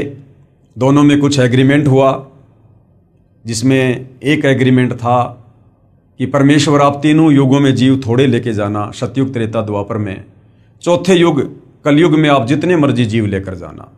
काल ने सोचा था कि अभी 3 युगों में तो इनके पास खूब भक्ति है और चौथे युग में ये कंडम हो जाएंगे और मैं इनको चौथे युग में तरह तरह की पूजाओं पर लगा दूंगा, शास्त्रों के विरुद्ध ज्ञान से ओतप्रोत कर दूंगा और अपने काल दूतों के माध्यम से, ऋषि मुनियों, साधु संतों, आचार्य शंकराचार्य, मुल्ला मौलवियों के माध्यम से शास्त्रों के विरुद्ध ज्ञान दे दे के पाखंड पूजा पर लगा दूंगा, पत्थरों की पूजा पर लगा दूंगा, मंदिर, मस्जिद, चर्च, गुरुद्वारों में भगवान बताकर वहां पर मत्था टिकवा दूंगा, तीर्थ धाम, पैदल यात्रा, कावड़ लाना, बद्रीनाथ, केदारनाथ, हर जगह इनको भटका दूंगा मैं। और जब वो परमात्मा चौथे युग में आकर इनको ज्ञान समझाएगा, ये उसकी एक भी बात नहीं मानेंगे, उल्टा उसका सिर फोड़ेंगे कि तू कहाँ से ये ज्ञान ले आया कि परमात्मा साकार है, दिखाई देता है, कोई सतलोक है। आज वही हो रहा है भाइयों और बहनों। आज 90% आत्माएं सतगुरु रामपाल जी के द्वारा बताई जा रही यथार्थ सृष्टि रचना को उस अज्ञानता के चलते, जो अज्ञानता हम सदियों से सुनते आ रहे हैं, जो शास्त्र विरुद्ध साधना हम सदियों से करते आ रहे हैं, हमारे दिलो दिमाग में यही बैठा दिया गया है कि परमात्मा निराकार है। तो आज सतगुरु रामपाल जी की बात को 90% जनता सुनने को तैयार नहीं है। लेकिन भाइयों और बहनों, ये चौथा युग है, कलयुग है।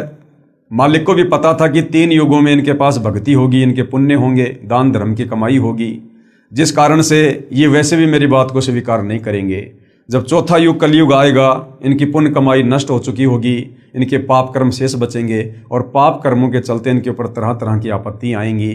तब ये मुझे खोजेंगे, मुझे तलाश करेंगे और उस समय जब मैं इनको ये ज्ञान बताऊंगा और साथ में इनके दुखों का निवारण करूंगा भक्ति देकर, तब ये मेरे ऊपर यकीन करेंगे। तो भाइयों और बहनों, अब वो समय आ चुका है।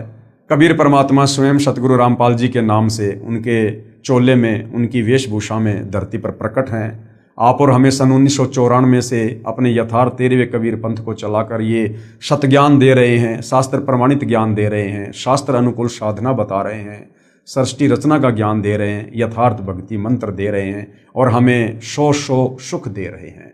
तो आज हमें यकीन हो रहा है कि वास्तव में परमात्मा कौन है, कैसा है और कैसे उनकी प्राप्ति होगी। तो भाई और बहनों, पिछले वीडियो में हमने देखा, जो पवित्र पुस्तक ज्ञान गंगा में लिखा हुआ है, कि कबीर परमात्मा अपनी आत्माओं की पुकार को सुनकर, उनके कष्टों को देखकर, वो दयालु परमात्मा सतलोक से चलकर पृथ्वी पर प्रकट होता है, तत्वदर्शी संत की भूमिका करता है, जगत गुरु की भूमिका करता है, सतगुरु बनकर हमें सच्चा ज्ञान देता है, सृष्टि रचना बताता है। और ये कबीर परमात्मा चारों युगों में आता है, रह रहकर बीच बीच में भी आता है परमात्मा, लेकिन चारों युगों में परमात्मा विशेष तौर पर एक लीला ऐसी करता है, शिशु रूप में प्रकट होकर, और वेदों में लिखी अपनी महिमा को सत्य साबित करता है, ताकि हमें भगवान की पहचान हो सके। तो सतयुग में कबीर परमात्मा सत सुकृत ऋषि के नाम से प्रकट हुए, अपने तत्व ज्ञान का प्रचार किया, बहुत सी आत्माओं को अपने शरण में लिया और उनका उद्धार किया। उसके बाद कबीर परमात्मा जी त्रेता युग में वही कबीर परमात्मा सारी सृष्टि का रचनहार मुनिंद्र ऋषि के नाम से प्रकट हुए, आप और हम आत्माओं को तत्व ज्ञान समझाकर सतलोक ले जाने के लिए। त्रेता युग में कबीर देव यानी कबीर साहिब का मुनिंद्र नाम से प्राकाटे। नल तथा नील को शरण में लेना, ये नल और नील जिनके विषय में हमने रामायण में काफी बार सुना है, पढ़ा है, लेकिन हमें नल और नील की वास्तविक कथा का ज्ञान नहीं था, ना हमारे धर्म गुरुओं ने हमें बताया। शास्त्रों के विरुद्ध ही हमारे को ये कहानी बताई। वास्तव में नल और नील कौन थे और किस प्रकार से ये कबीर परमेश्वर जब मुनिंद्र ऋषि के नाम से आए थे, उनकी शरण में आए, और ये कथा क्या है, ये अब हम सतगुरु रामपाल जी के जो है कर कमल से लिखित पवित्र पुस्तक ज्ञान गंगा से समझेंगे। तो त्रेता युग में कबीर परमेश्वर जी मुनिंद्र ऋषि के नाम से प्रकट हुए, बहुत सी आत्माओं को अपने शरण में लिया और क्या क्या लीलाएं परमपिता परमेश्वर ने की आप और हम आत्माओं को शरण में लेने के लिए। नल तथा नील को शरण में लेना। त्रेता युग में स्वयंभू का मतलब होता है स्वयं प्रकट होने वाला, क्योंकि कबीर परमात्मा कभी किसी माँ के गर्भ से जन्म लेकर नहीं आता। इन्होंने पूरी सृष्टि को उत्पन्न किया है, इनको उत्पन्न किसी ने नहीं किया। ये स्वयंभू हैं, स्वयं ही प्रकट होते हैं। त्रेता युग में स्वयंभू यानी स्वयं प्रकट होने वाला कबीर देव यानी कबीर परमेश्वर रूपांतरण करके यानी अपने उस तेज पुंज वाले तेजोमय शरीर को हल्का करके मुनिंद्र ऋषि के नाम से आए हुए थे। अनल अर्थात नल तथा अनील अर्थात नील, शॉर्टकट में इनको नल और नील कहते थे। दोनों आपस में मौसी के बेटे थे। माता पिता का देहांत हो चुका था। नल तथा नील दोनों शारीरिक व मानसिक रोग से अत्यधिक पीड़ित थे। सर्व ऋषियों व संतों से कष्ट निवारण की प्रार्थना कर चुके थे। सर्व संतों ने बताया था कि यह आपका प्रारब्ध यानी आपकी पूर्व जन्मों की जो किस्मत है, उस प्रारब्ध का पाप कर्म का दंड है, ये आपको भोगना ही पड़ेगा। अर्थात भक्ति करने से वो प्रारब्ध का कर्म दंड नहीं कटेगा। ये हमारे नादान धर्म गुरु हमें कहा करते थे और फिर कहते थे भक्ति करो। अरे भैया, जब भक्ति से प्रारब्ध का कर्म दंड नहीं कटेगा तो फिर भक्ति करके समय भी क्यों बर्बाद करें। तो ये अज्ञानी थे भाई और बहनों, इनको शास्त्रों का ज्ञान नहीं था, परमात्मा के विधान का ज्ञान नहीं था। और कहते थे कि नल और नील इसका कोई समाधान नहीं है, ये कष्ट आपने भोगना ही पड़ेगा। दोनों दोस्त जीवन से निराश होकर मृत्यु का इंतजार कर रहे थे। एक दिन दोनों को मुनिंद्र नाम से प्रकट पूर्ण परमात्मा का सत्संग सुनने का अवसर प्राप्त हुआ। सत्संग के उपरांत जो ही दोनों ने परमेश्वर कबीर देव अर्थात कबीर साहिब उर्फ मुनिंद्र ऋषि जी के चरण छुए तथा परमेश्वर मुनिंद्र जी ने सिर पर हाथ रखा तो दोनों का असाध्य रोग छू मंतर हो गया। कबीर परमेश्वर जो मुनिंद्र नाम से आए हुए थे, शीश पर हाथ रखने मात्र से नल और नील का वो असाध्य रोग समाप्त हो गया। अर्थात दोनों नल तथा नील स्वस्थ हो गए। इस अद्भुत चमत्कार को देखकर प्रभु के चरणों में गिरकर घंटों रोते रहे तथा कहा, आज हमें प्रभु मिल गया जिसकी तलाश थी। तथा उससे प्रभावित होकर उनसे नाम दीक्षा ले लिया तथा मुनिंद्र साहिब जी के साथ ही सेवा में रहने लगे। पहले संतों का समागम यानी सत्संग पानी की व्यवस्था देखकर नदी के किनारे पर होता था। नल और नील दोनों बहुत परमात्मा प्रेमी तथा भोली आत्माएं थी। परमात्मा में श्रद्धा बहुत थी, सेवा बहुत किया करते थे। समागमों में रोगी व वृद्ध व विकलांग भक्तजन आते तो उनके कपड़े धोते तथा बर्तन साफ करते, उनके लोटे और गिलास मांझ दिया करते थे। परंतु थे भोले से दिमाग के, कपड़े धोने लग जाते थे तो सत्संग में जो प्रभु की कथा सुनी होती उसकी चर्चा करने लग जाते। वे दोनों प्रभु चर्चा में बहुत मस्त हो जाते और वस्तुएं दरिया के जल में डूब जाती। उनको पता भी नहीं चलता, किसी की 4 वस्तु लेकर जाते तो 2 वस्तु वापस ला कर देते। भगत जन कहते कि भाई आप सेवा तो बहुत करते हो परंतु हमारा तो बहुत काम बिगाड़ देते हो, ये खोई हुई वस्तुएं हम कहां से लेकर आएं? आप हमारी सेवा ही करनी छोड़ दो, हम अपनी सेवा आप ही कर लेंगे। फिर नल तथा नील रोने लग जाते थे कि हमारी सेवा ना छीनो, अब की बार नहीं खोएंगे, परंतु फिर वही काम करते। फिर प्रभु की चर्चा में लग जाते और वस्तुएं यानी जो कपड़े थे बर्तन थे वो दरिया के जल में डूब जाती। भगत जनों ने ऋषि मुनिंद्र जी से प्रार्थना की कि कृपया आप नल तथा नील को समझाओ, ये ना तो मानते हैं और ना मना करते हैं। हम मना करते हैं तो रोने लग जाते हैं, हमारी तो आधी भी वस्तुएं वापस नहीं लाते। ये नदी किनारे सत्संग में सुनी भगवान की चर्चा में मस्त हो जाते हैं और वस्तुएं डूब जाती हैं। मुनिंद्र साहिब ने 1-2 बार तो उन्हें समझाया वे रोने लग जाते थे कि साहिब हमारी ये सेवा ना छीनो। सतगुरु मुनिंदर साहिब ने कहा, बेटा नल तथा नील खूब सेवा करो। आज के बाद आपके हाथ से क्या कहा मुनिंदर रूप में कबीर परमात्मा जी ने, ध्यान से सुनना भाई और बहनों। हमने जो उल्टी सीधी ये कथाएं सुनी हुई हैं, अब हमें वो वास्तविक कथा सुनने का सौभाग्य मिल रहा है।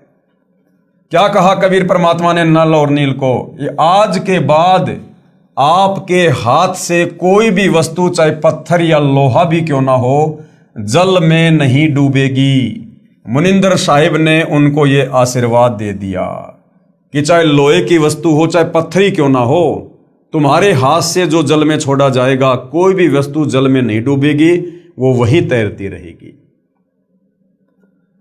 अब गुरुदेव भगवान कह रहे हैं कि आपने रामायण सुनी है। एक समय की बात है कि सीता जी को रावण उठाकर ले गया। भगवान राम को पता भी नहीं कि सीता जी को कौन उठा ले गया। श्री रामचंद्र जी इधर उधर खोज करते, हनुमान जी ने खोज करके बताया कि सीता माता लंकापति रावण यानी राक्षस की कैद में है। पता लगने के बाद भगवान राम ने रावण के पास शांति दूत भेजे तथा प्रार्थना की कि सीता लौटा दे, परंतु रावण नहीं माना। युद्ध की तैयारी हुई। तब समस्या ये आई कि समुद्र से सेना कैसे पार करें। भगवान श्री रामचंद्र जी ने 3 दिन तक घुटनों पानी में खड़ा होकर हाथ जोड़कर समुद्र से प्रार्थना की कि रास्ता दे दो, परंतु समुद्र टस से मस नहीं हुआ। जब समुद्र नहीं माना, तब श्री राम ने उसे अग्नि बाण से जलाना चाहा। भयभीत समुद्र एक ब्राह्मण का रूप बनाकर सामने आया और कहा कि भगवान, सबकी अपनी अपनी मर्यादाएं हैं, मुझे जलाओ मत, मेरे अंदर ना जाने कितने जीव जंतु बसे हैं। अगर आप मुझे जला भी दोगे तो भी आप मुझे पार नहीं कर सकते, क्योंकि यहां पर बहुत गहरा गड्ढा बन जाएगा जिसको आप कभी भी पार नहीं कर पाओगे। समुद्र ने कहा, भगवान ऐसा काम करो कि सर्प भी मर जाए और लाठी भी ना टूटे, मेरी मर्यादा भी रह जाए और आपका पुल भी बन जाए। तब भगवान श्री राम ने समुद्र से पूछा कि वह क्या विधि है, कि भाई समुद्र देवता क्या विधि है बता। तो ब्राह्मण रूप में खड़े समुद्र ने कहा कि आपकी सेना में नल और नील नाम के 2 सैनिक हैं। उनके पास उनके गुरुदेव से प्राप्त एक ऐसी शक्ति है कि उनके हाथ से पत्थर भी जल पर तैर जाते हैं। हर वस्तु चाहे वह लोहे की हो तैर जाती है। श्री रामचंद्र ने नल तथा नील को बुलाया और उनसे पूछा कि क्या आपके पास कोई ऐसी शक्ति है। नल तथा नील ने कहा, हाँ जी, हमारे हाथ से पत्थर भी जल में नहीं डूबेंगे। श्री राम ने कहा कि परीक्षण करवाओ, यानी उसकी मुझे छोटी सी परीक्षा दो। उन नादानों ने, नल और नील ने सोचा कि आज सबके सामने तुम्हारी बहुत महिमा होगी। नल और नील में अहंकार छा गया कि समुद्र पर पुल बनाने में रामचंद्र भी फेल हो गया, लक्ष्मण भी फेल हो गया, जामवत, अंगद, हनुमान, सुग्रीव, और आज हमारी महिमा बन जाएगी। तो उन नादानों ने अपने गुरुदेव भगवान को याद नहीं किया, अपने गुरुदेव को छुपा दिया ताकि किसी को पता ना चले। छुपाने का मतलब उन्होंने उस समय अपने गुरुदेव से कोई याचना नहीं की, दंडवत प्रणाम करके आज्ञा प्राप्त नहीं की कि हे गुरुदेव, हम तो तुच्छ प्राणी हैं, ये तो आपके द्वारा दी गई शक्ति है, आपका आशीर्वाद है गुरुदेव, आप दया करना, इसका पुलिया बन जाए। उन्होंने अपने गुरुदेव का जिक्र तक नहीं किया और कहा, जी हमारे पास में ऐसी शक्ति है, हम पत्थर भी तैरा देंगे। और जैसे उन्होंने पत्थर उठाकर समुद्र पर डालने चाहे, वो पत्थर डूबने लगे। उन नादानों ने, नल और नील ने सोचा कि आज सबके सामने तुम्हारी बहुत महिमा होगी। उस दिन उन्होंने अपने गुरुदेव भगवान मुनिंद्र यानी कबीर साहिब को यह सोचकर याद नहीं किया कि अगर हम उनको याद करेंगे तो कहीं श्री राम ये ना सोच ले कि इनके पास शक्ति नहीं है। यानी आज हमें गुरुदेव भगवान कहते हैं कि बच्चों, कोई भी कार्य करो, घर से बाहर निकलो काम धंधे के लिए, गाड़ी लेकर, पैदल, या बच्चे स्कूल जाते हैं तो सबसे पहले मंगलाचरण अवश्य किया करो। मंगलाचरण करते ही हम अपने गुरुदेव को याद करते हैं और हमारा हर कार्य मंगल ही होता है। तो उन्होंने ना कोई मंगलाचरण किया, ना कोई मंत्र जाप किया, ना अपने गुरुदेव को याद किया। तो उन्होंने सोचा कि अगर हम उनको याद करेंगे तो कहीं श्री राम ये ना सोच ले कि इनके पास शक्ति नहीं है, ये तो कहीं और से मांगते हैं। उन्होंने पत्थर उठाकर पानी में डाला तो वह पत्थर पानी में डूब गया। नल तथा नील ने बहुत कोशिश की, कई बार कोशिश की, परंतु उनके पत्थर नहीं तैरे, क्योंकि कबीर परमेश्वर ने, जो मुनिंदर ऋषि के नाम से थे, उन्होंने शक्ति वापस ले ली। तब भगवान राम ने समुद्र की ओर देखा, मानो कहना चाह रहे हों कि आप तो बहुत झूठ बोलते हो, इनमें तो कोई शक्ति नहीं है। समुद्र ने कहा, नल नील, आज तुमने अपने गुरुदेव को याद नहीं किया। नादानों, अपने गुरुदेव को याद करो। वे दोनों समझ गए कि आज तो हमने गलती कर दी। उन्होंने सतगुरु मुनिंदर साहिब जी को याद किया। सतगुरु मुनिंदर यानी कबीर साहिब वहां पर पहुंच गए। भगवान रामचंद्र जी ने कहा कि हे ऋषिवर, मेरा दुर्भाग्य है कि आपके सेवकों के हाथों से पत्थर नहीं तैर रहे हैं। मुनिंदर साहिब ने कहा कि अब इनके हाथ से तैरेंगे भी नहीं, क्योंकि इनको अभिमान हो गया है। सतगुरु की वाणी ये प्रमाण करती है कि गरीब जैसे माता गर्भ को राखे जतन बनाए, ठेस लगे तो क्षीण हो तेरी ऐसे भक्ति जाए। इस भक्ति को हमने मर्यादाओं में रहकर एक सच्चे शिष्य की भूमिका निभाते हुए इस प्रकार से सुरक्षित रखना होता है आत्म कल्याण के लिए, जिस प्रकार वर्षों बाद किसी बहन बेटी को गर्भ रहा हो, प्रेग्नेंट हो, और किस प्रकार से फिर वो अपने बच्चे को अपने गर्भ में सुरक्षित रखती है। खाने पीने में सावधानी, चलने फिरने में सावधानी, उठने बैठने में, काम धंधा करने में, रात्रि को सोने में भी वो करवट लेते समय कितनी सावधानी रखती है, कहीं मेरे बच्चे के ऊपर कोई दबाव ना आ जाए, मेरा बच्चा खराब ना हो जाए। तो कहते हैं जिस प्रकार एक गर्भवती माता अपने बच्चे का ध्यान रखती है और उसको सुरक्षित अपने गर्भ से बाहर निकालती है, इसी प्रकार से हम भक्तों ने भी इस भक्ति को जो हमें गुरुदेव से प्राप्त हुई है, मर्यादाओं का ध्यान रखकर, गुरु वचन का ध्यान रखकर, मान बढ़ाई अहंकार से दूर रहकर और आधीन और दास भाव से हमने इस प्रकार से भक्ति को सफल करना होता है। उस दिन के पश्चात नल तथा नील की वह शक्ति समाप्त हो गई। अब रामायण की कथा सुनाते समय हमारे ज्ञानहीन अंधे धर्मगुरु कहा करते थे कि नल और नील ने पत्थर तैरा दिए, जिस कारण से समुद्र पर पुलिया बना था, जबकि भाई और बहनों ये सत्य कथा नहीं है। उस दिन के पश्चात नल तथा नील की वह शक्ति समाप्त हो गई। श्री रामचंद्र जी ने परमेश्वर मुनिंदर साहिब जी से कहा कि हे ऋषिवर, मुझ पर बहुत आपत्ति आई हुई है, दया करो, किसी प्रकार सेना परले पार हो जाए। जब आप अपने सेवकों को यानी भक्तों को शक्ति दे सकते हो तो प्रभु कुछ रजा करो। मुनिंदर साहिब ने कहा कि ये जो सामने वाला पहाड़ है, मैंने उसके चारों तरफ एक रेखा खींच दी है, इसके बीच बीच के पत्थर उठा लाओ, वे नहीं डूबेंगे। श्री राम ने परीक्षण के लिए पत्थर मंगवाया, उसको पानी पर रखा तो वह तैरने लग गया। नल तथा नील कारीगर यानी शिल्पकार भी थे। हनुमान जी प्रतिदिन भगवान याद किया करते थे। उसने अपनी दैनिक क्रिया भी साथ रखी, राम राम भी लिखता रहा और पहाड़ के पहाड़ उठाकर ले आता था। नल नील उनको जोड़ जोड़कर उस पुल में लगा देते थे। इस प्रकार पुल बना था, धर्मदास जी कहते हैं। तो भाई और बहनों, आज से पहले हमारे ज्ञानहीन नादान धर्मगुरुओं के द्वारा हमें जो झूठी कथा बताई जाती थी कि नल और नील के हाथ से पानी में पत्थर तैरने लग जाते थे, तो नल और नील पुलिया बनाते समय उन पत्थरों को हाथ से छू दिया करते थे, जिस कारण से वो पुलिया बन गया। तो कोई कहता था कि हनुमान जी उन पत्थरों के ऊपर राम राम लिख दिया करते थे, जिस कारण से पत्थर तैर जाया करते थे। तो ये सारी की सारी झूठी कथा हमें बताई जाती थी।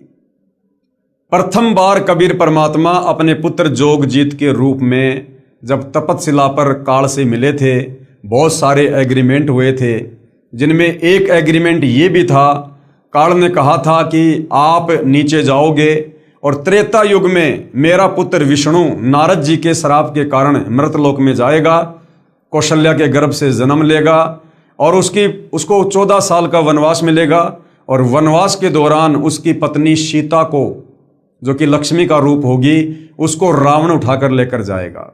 और रामचंद्र सीता को वापस लाने के लिए समुद्र पर पुलिया बनाना चाहेगा, लेकिन उसका पुल नहीं बन पाएगा।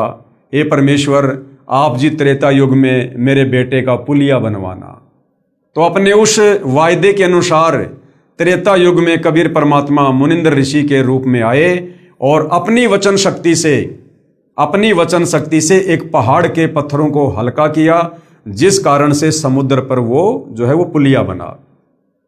अब हनुमान जी सेवक थे, रामचंद्र जी के भगत थे। वो प्रतिदिन अपना राम राम राम राम शब्द का जाप किया करते थे। तो हनुमान जी काम करते करते, पहाड़ उठाते उठाते उसके ऊपर मोटे मोटे अक्षरों में राम लिख दिया करते थे, जिससे उसका मंत्र जाप भी हो जाता था और काम भी हो जाता था। अब बाकी लोग ये सोचा करते थे कि भाई हनुमान जी पत्थर पर राम राम लिख रहे हैं, जिस कारण से ये पत्थर तैर रहे हैं।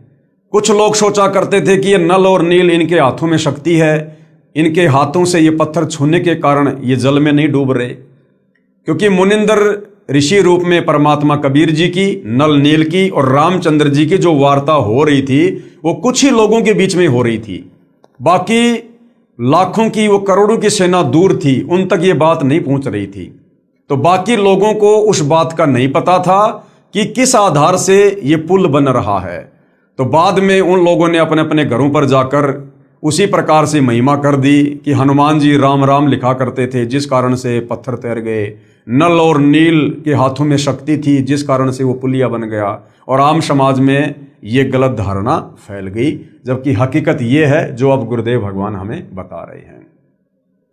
इस विषय में आदरणीय धर्मदास जी ने कबीर परमेश्वर की महिमा में कि कबीर परमेश्वर जी आपने त्रेता युग में मुनिंद्र ऋषि के नाम से आकर नल और नील को अपनी शरण में लिया।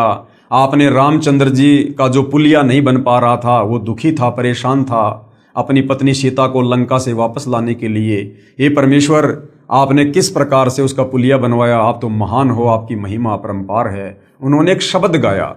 तो धर्मदास जी 650 साल पहले जब कबीर परमात्मा कलयुग के प्रथम चरण में कबीर नाम से आए थे, तो कबीर परमेश्वर जी के परम भगत थे, और कबीर परमेश्वर ने धर्मदास जी के माध्यम से कबीर सागर भी लिखवाया था।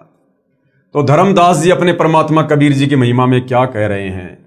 रहे नल नील यतन कर हार, तब सतगुरु से करी पुकार। रहे नल नील यतन कर हार, तब सतगुरु से करी पुकार। जब नल और नील 2-4 बार पानी में पत्थर डालकर फैल हो गए, फिर अंत में उन्होंने अपने गुरुदेव से प्रार्थना की, माफी मांगी। तब वहां मुनिंद्र रूप में कबीर परमात्मा जी वो प्रकट हुए। रहे नल नील यतन कर हार, तब सतगुरु से करी पुकार। जा सत रेखा लिखी अपार, सिंधु पर शिला तिराने वाले। धन धन सतगुरु सत कबीर, भगत की पीर मिटाने वाले। उसके बाद कबीर परमात्मा ने जो रेखा खींची थी उस पहाड़ के चारों तरफ और पत्थरों को हल्का किया था, उसके कारण सिंधु यानी समुद्र पर वो शिला यानी वो पत्थर तैरे और वो पुलिया बना। इस प्रकार कबीर परमात्मा जी को धर्मदास महिमा दे रहे हैं कि हे कबीर परमात्मा, आप जी धन्य हैं और आप अपने भक्तों की पीड़ा को देख नहीं सकते। कोई कहता था कि हनुमान जी ने पत्थर पर राम राम लिख दिया था, इसलिए पत्थर तैर गए। कोई कहता था कि नल नील ने पुल बनाया था। कोई कहता था कि श्री राम ने पुल बनाया था। परंतु ये सत कथा ऐसे है जैसे आपको ऊपर बताई गई है। आगे सत कबीर की साखी पेज नंबर 179 से 182 तक। पीव पिछाण का अंग। कबीर 3 देव को सब कोई ध्यावे, चौथे देव का मरम न पावे। कहते 3 देवताओं को सृष्टि रचना के ज्ञान के अभाव में, शास्त्र अनुकूल साधना के अभाव में तीन देवता ब्रह्मा विष्णु महेश को तो हर कोई ध्यान लगाता है, हर कोई पूजा करता है, लेकिन चौथे देव का मर्म न पावे। चौथा कौन? इनका पिता काल ब्रह्म, जो गुप्त रहता है। वेदों में, गीता में जिसको ब्रह्म कहा गया है, जिसने श्री कृष्ण जी के शरीर में प्रवेश करके गीता जी का ज्ञान बोला, कहते हो चौथे का तो कोई भेद भी नहीं जानता। तीन देव को सब कोई ध्यावे, चौथे देव का मर्म न पावे।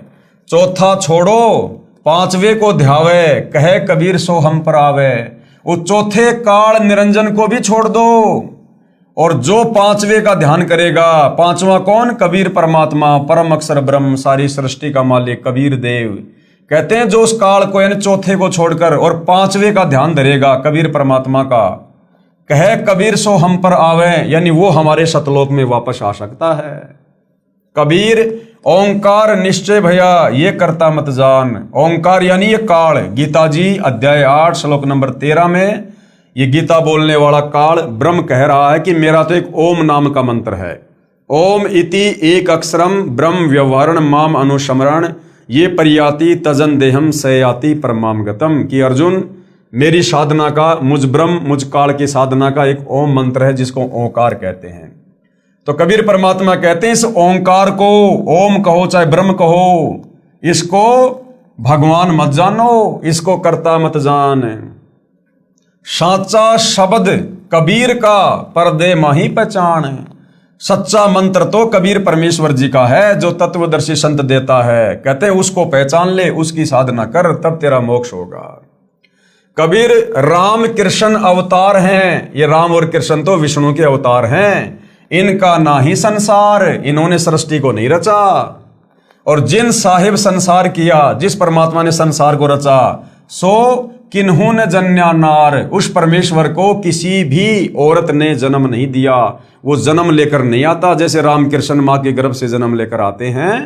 इसी प्रकार जिस परमात्मा ने, जिस साहिब ने संसार को उत्पन्न किया, पूरी सृष्टि को रचा, वो किसी माता के गर्भ से जन्म लेकर नहीं आता, वो तो स्वयंभू है।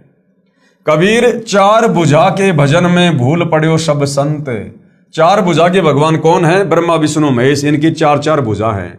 तो कहते हैं चार भुजा के भजन में, इन ब्रह्मा विष्णु महेश की भक्ति में पूरा संसार भूला पड़ा है। और कबीरा सुमरो तास को जाके भुजा अनंत। और कबीर परमेश्वर हमें भक्ति समझाने के लिए एक भगत बनकर कह रहे हैं कि मैं कबीर तो उस भगवान की भक्ति करता हूं जिसकी भुजा अनंत है, जो अनंत कोटि कलाओं का स्वामी है। कबीर समुद्र पाट लंका गए सीता को भरतार, ताही अगस्त मुनि पी गयो इनमें कौन करतार।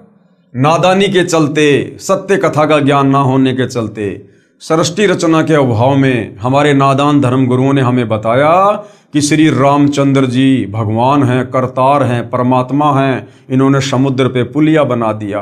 तो परमात्मा कहते हैं वैसे तो तुम्हारी बात सही नहीं है, हकीकत तो वो है जो अभी आपको बताई गई। मुनिंद्र नाम से कबीर परमात्मा त्रेता युग में आए थे और उनके आशीर्वाद से वो पुलिया बना था, पत्थर हल्के हुए थे।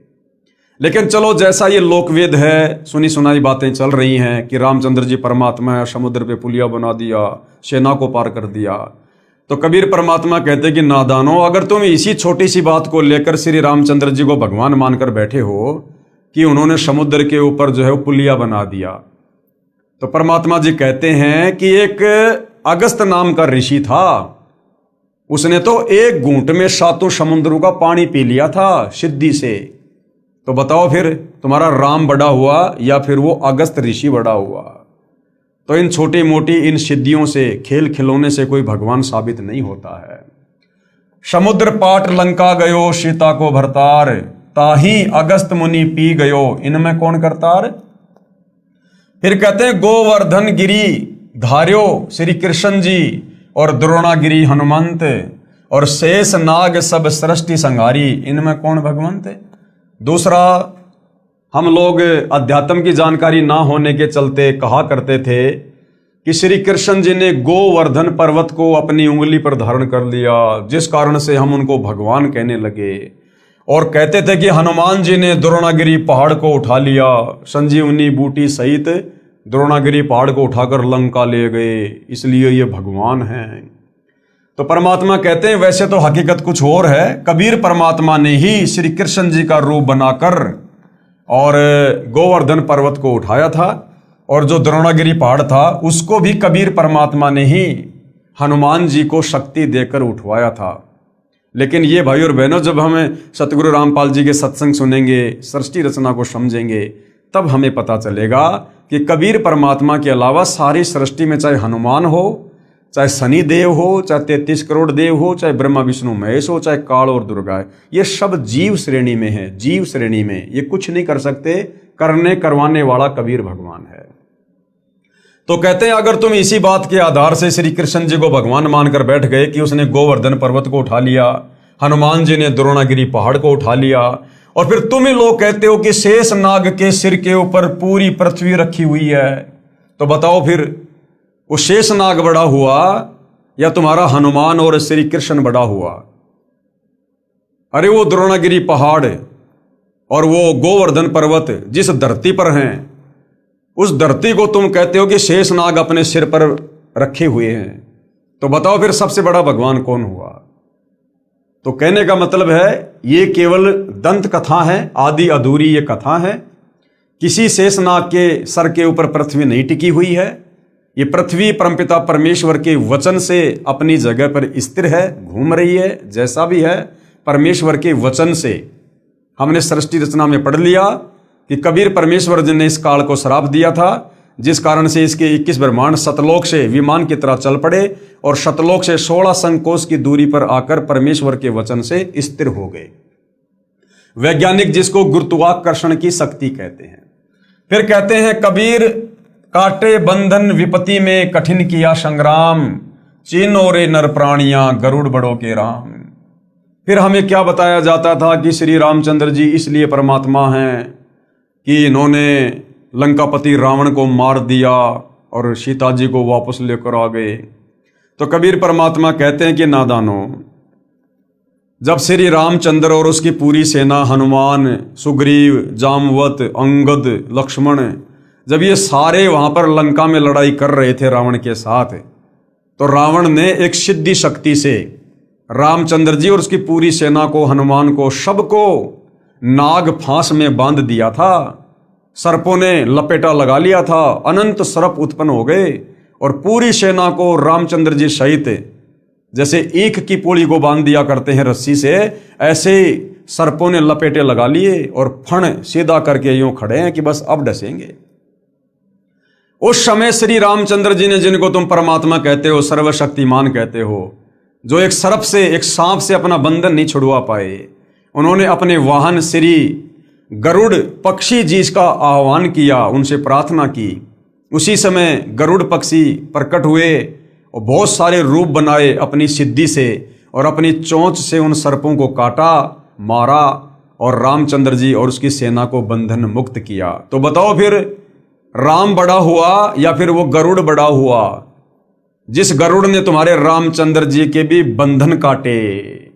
काटे बंधन विपत्ति में कठिन किया संग्राम, चीनो रे नर प्राणियों गरुड़ बड़ो या राम।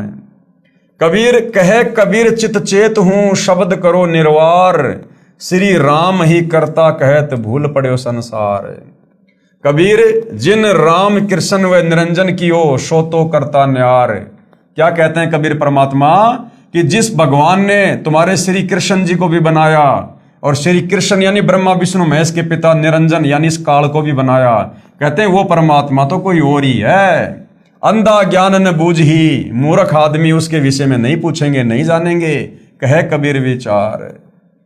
कहते हैं इन बातों पर तो कोई अधिकारी भगत, अधिकारी हंस ही चर्चा करेंगे।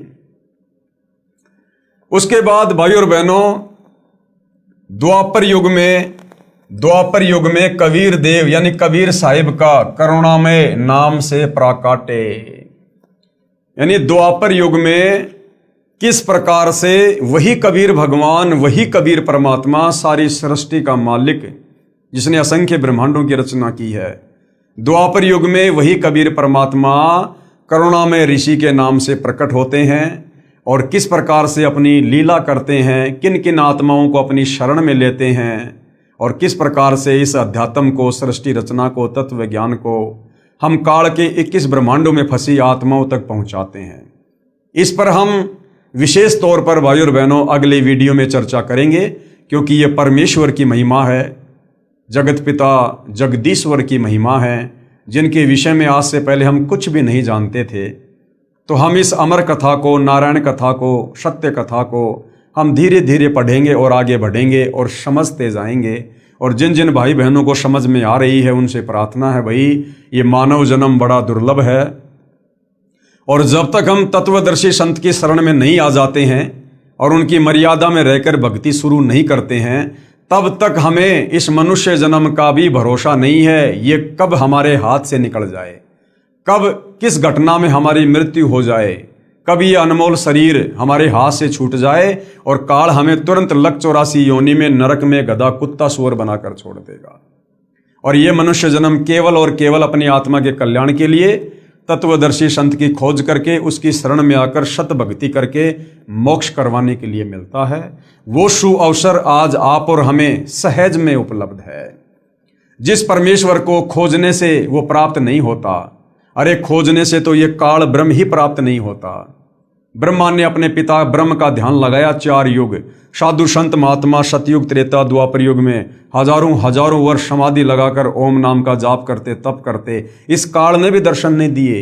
सोची वो सारी सृष्टि का मालिक, वो काल का भी पिता, जिसने काल को अंडे से उत्पन्न किया, कबीर परमेश्वर, सोचिए वो खोजने से कैसे मिलेगा। वो तो स्वयं ही दया करता है, अनुग्रह करता है, वो स्वयं ही आकर हमें यहाँ दर्शन देता है, मिलता है। तो भाई और बहनों, ये मौका अनंत युगों के बाद बड़ी मुश्किल से मिलता है। कबीर परमेश्वर ने आप और हमें दिया है। आज वो आप और हम सब पर दया युक्त हैं। आज हम उनकी दया का फायदा उठा सकते हैं, अपनी आत्मा का कल्याण करवा सकते हैं। लक 84 योनि में तरह तरह के शरीर धारण करके और असहनीय यातना भोगने से बच सकते हैं। नरक में तरह तरह की पीड़ाओं को भोगने से बच सकते हैं और जन्म मरण के और बुढ़ापे के भयंकर रोग से बच सकते हैं मोक्ष प्राप्त करके। और ये मोक्ष उसी समय संभव है जब हम जगत गुरु तत्वदर्शी सतगुरु रामपाल जी के सत्संग रुचि लेकर, निष्पक्ष होकर, धैर्य के साथ सुनेंगे। ज्ञान समझ में आने के बाद हम उनसे उपदेश प्राप्त करेंगे और फिर वे जो मर्यादा बताएंगे, जो नियम बताएंगे, उन नियमों में रहकर यदि भक्ति सफल करेंगे तो भाई और बहनों हमारी आत्मा का कल्याण होगा। ये जन्म जन्मांतरों का कष्ट हमारा कटेगा जो हम इस काल के 21 ब्रह्मांड रूपी जेल में काट रहे हैं। तो भाई और बहनों, आज की वीडियो में केवल इतना ही। यदि ज्ञान समझ में आ रहा है तो सतगुरु रामपाल जी से अविलंब नाम उपदेश लें और अपनी आत्मा का कल्याण करवाएं। तो आज की वीडियो में केवल इतना ही, बाकी चर्चा हम कल करेंगे परमेश्वर की महिमा में। तब तक गुरुदेव भगवान हम सबको आज्ञा दे, आशीर्वाद दे, सद्बुद्धि दे, हमारा मार्गदर्शन करे, हमें भ्रमने भटकने से बचाए और गुरुदेव के कर कमल से लिखित ये पवित्र सृष्टि रचना, ये हमारी इस 2 कोडी की इस बुद्धि में समाये, हम इसको समझ सकें, हम अमल कर सकें और अपनी आत्मा के कल्याण के लिए नाम उपदेश ले सकें। बंदी छोड़ सतगुरु रामपाल जी परमेश्वर जी की जय हो।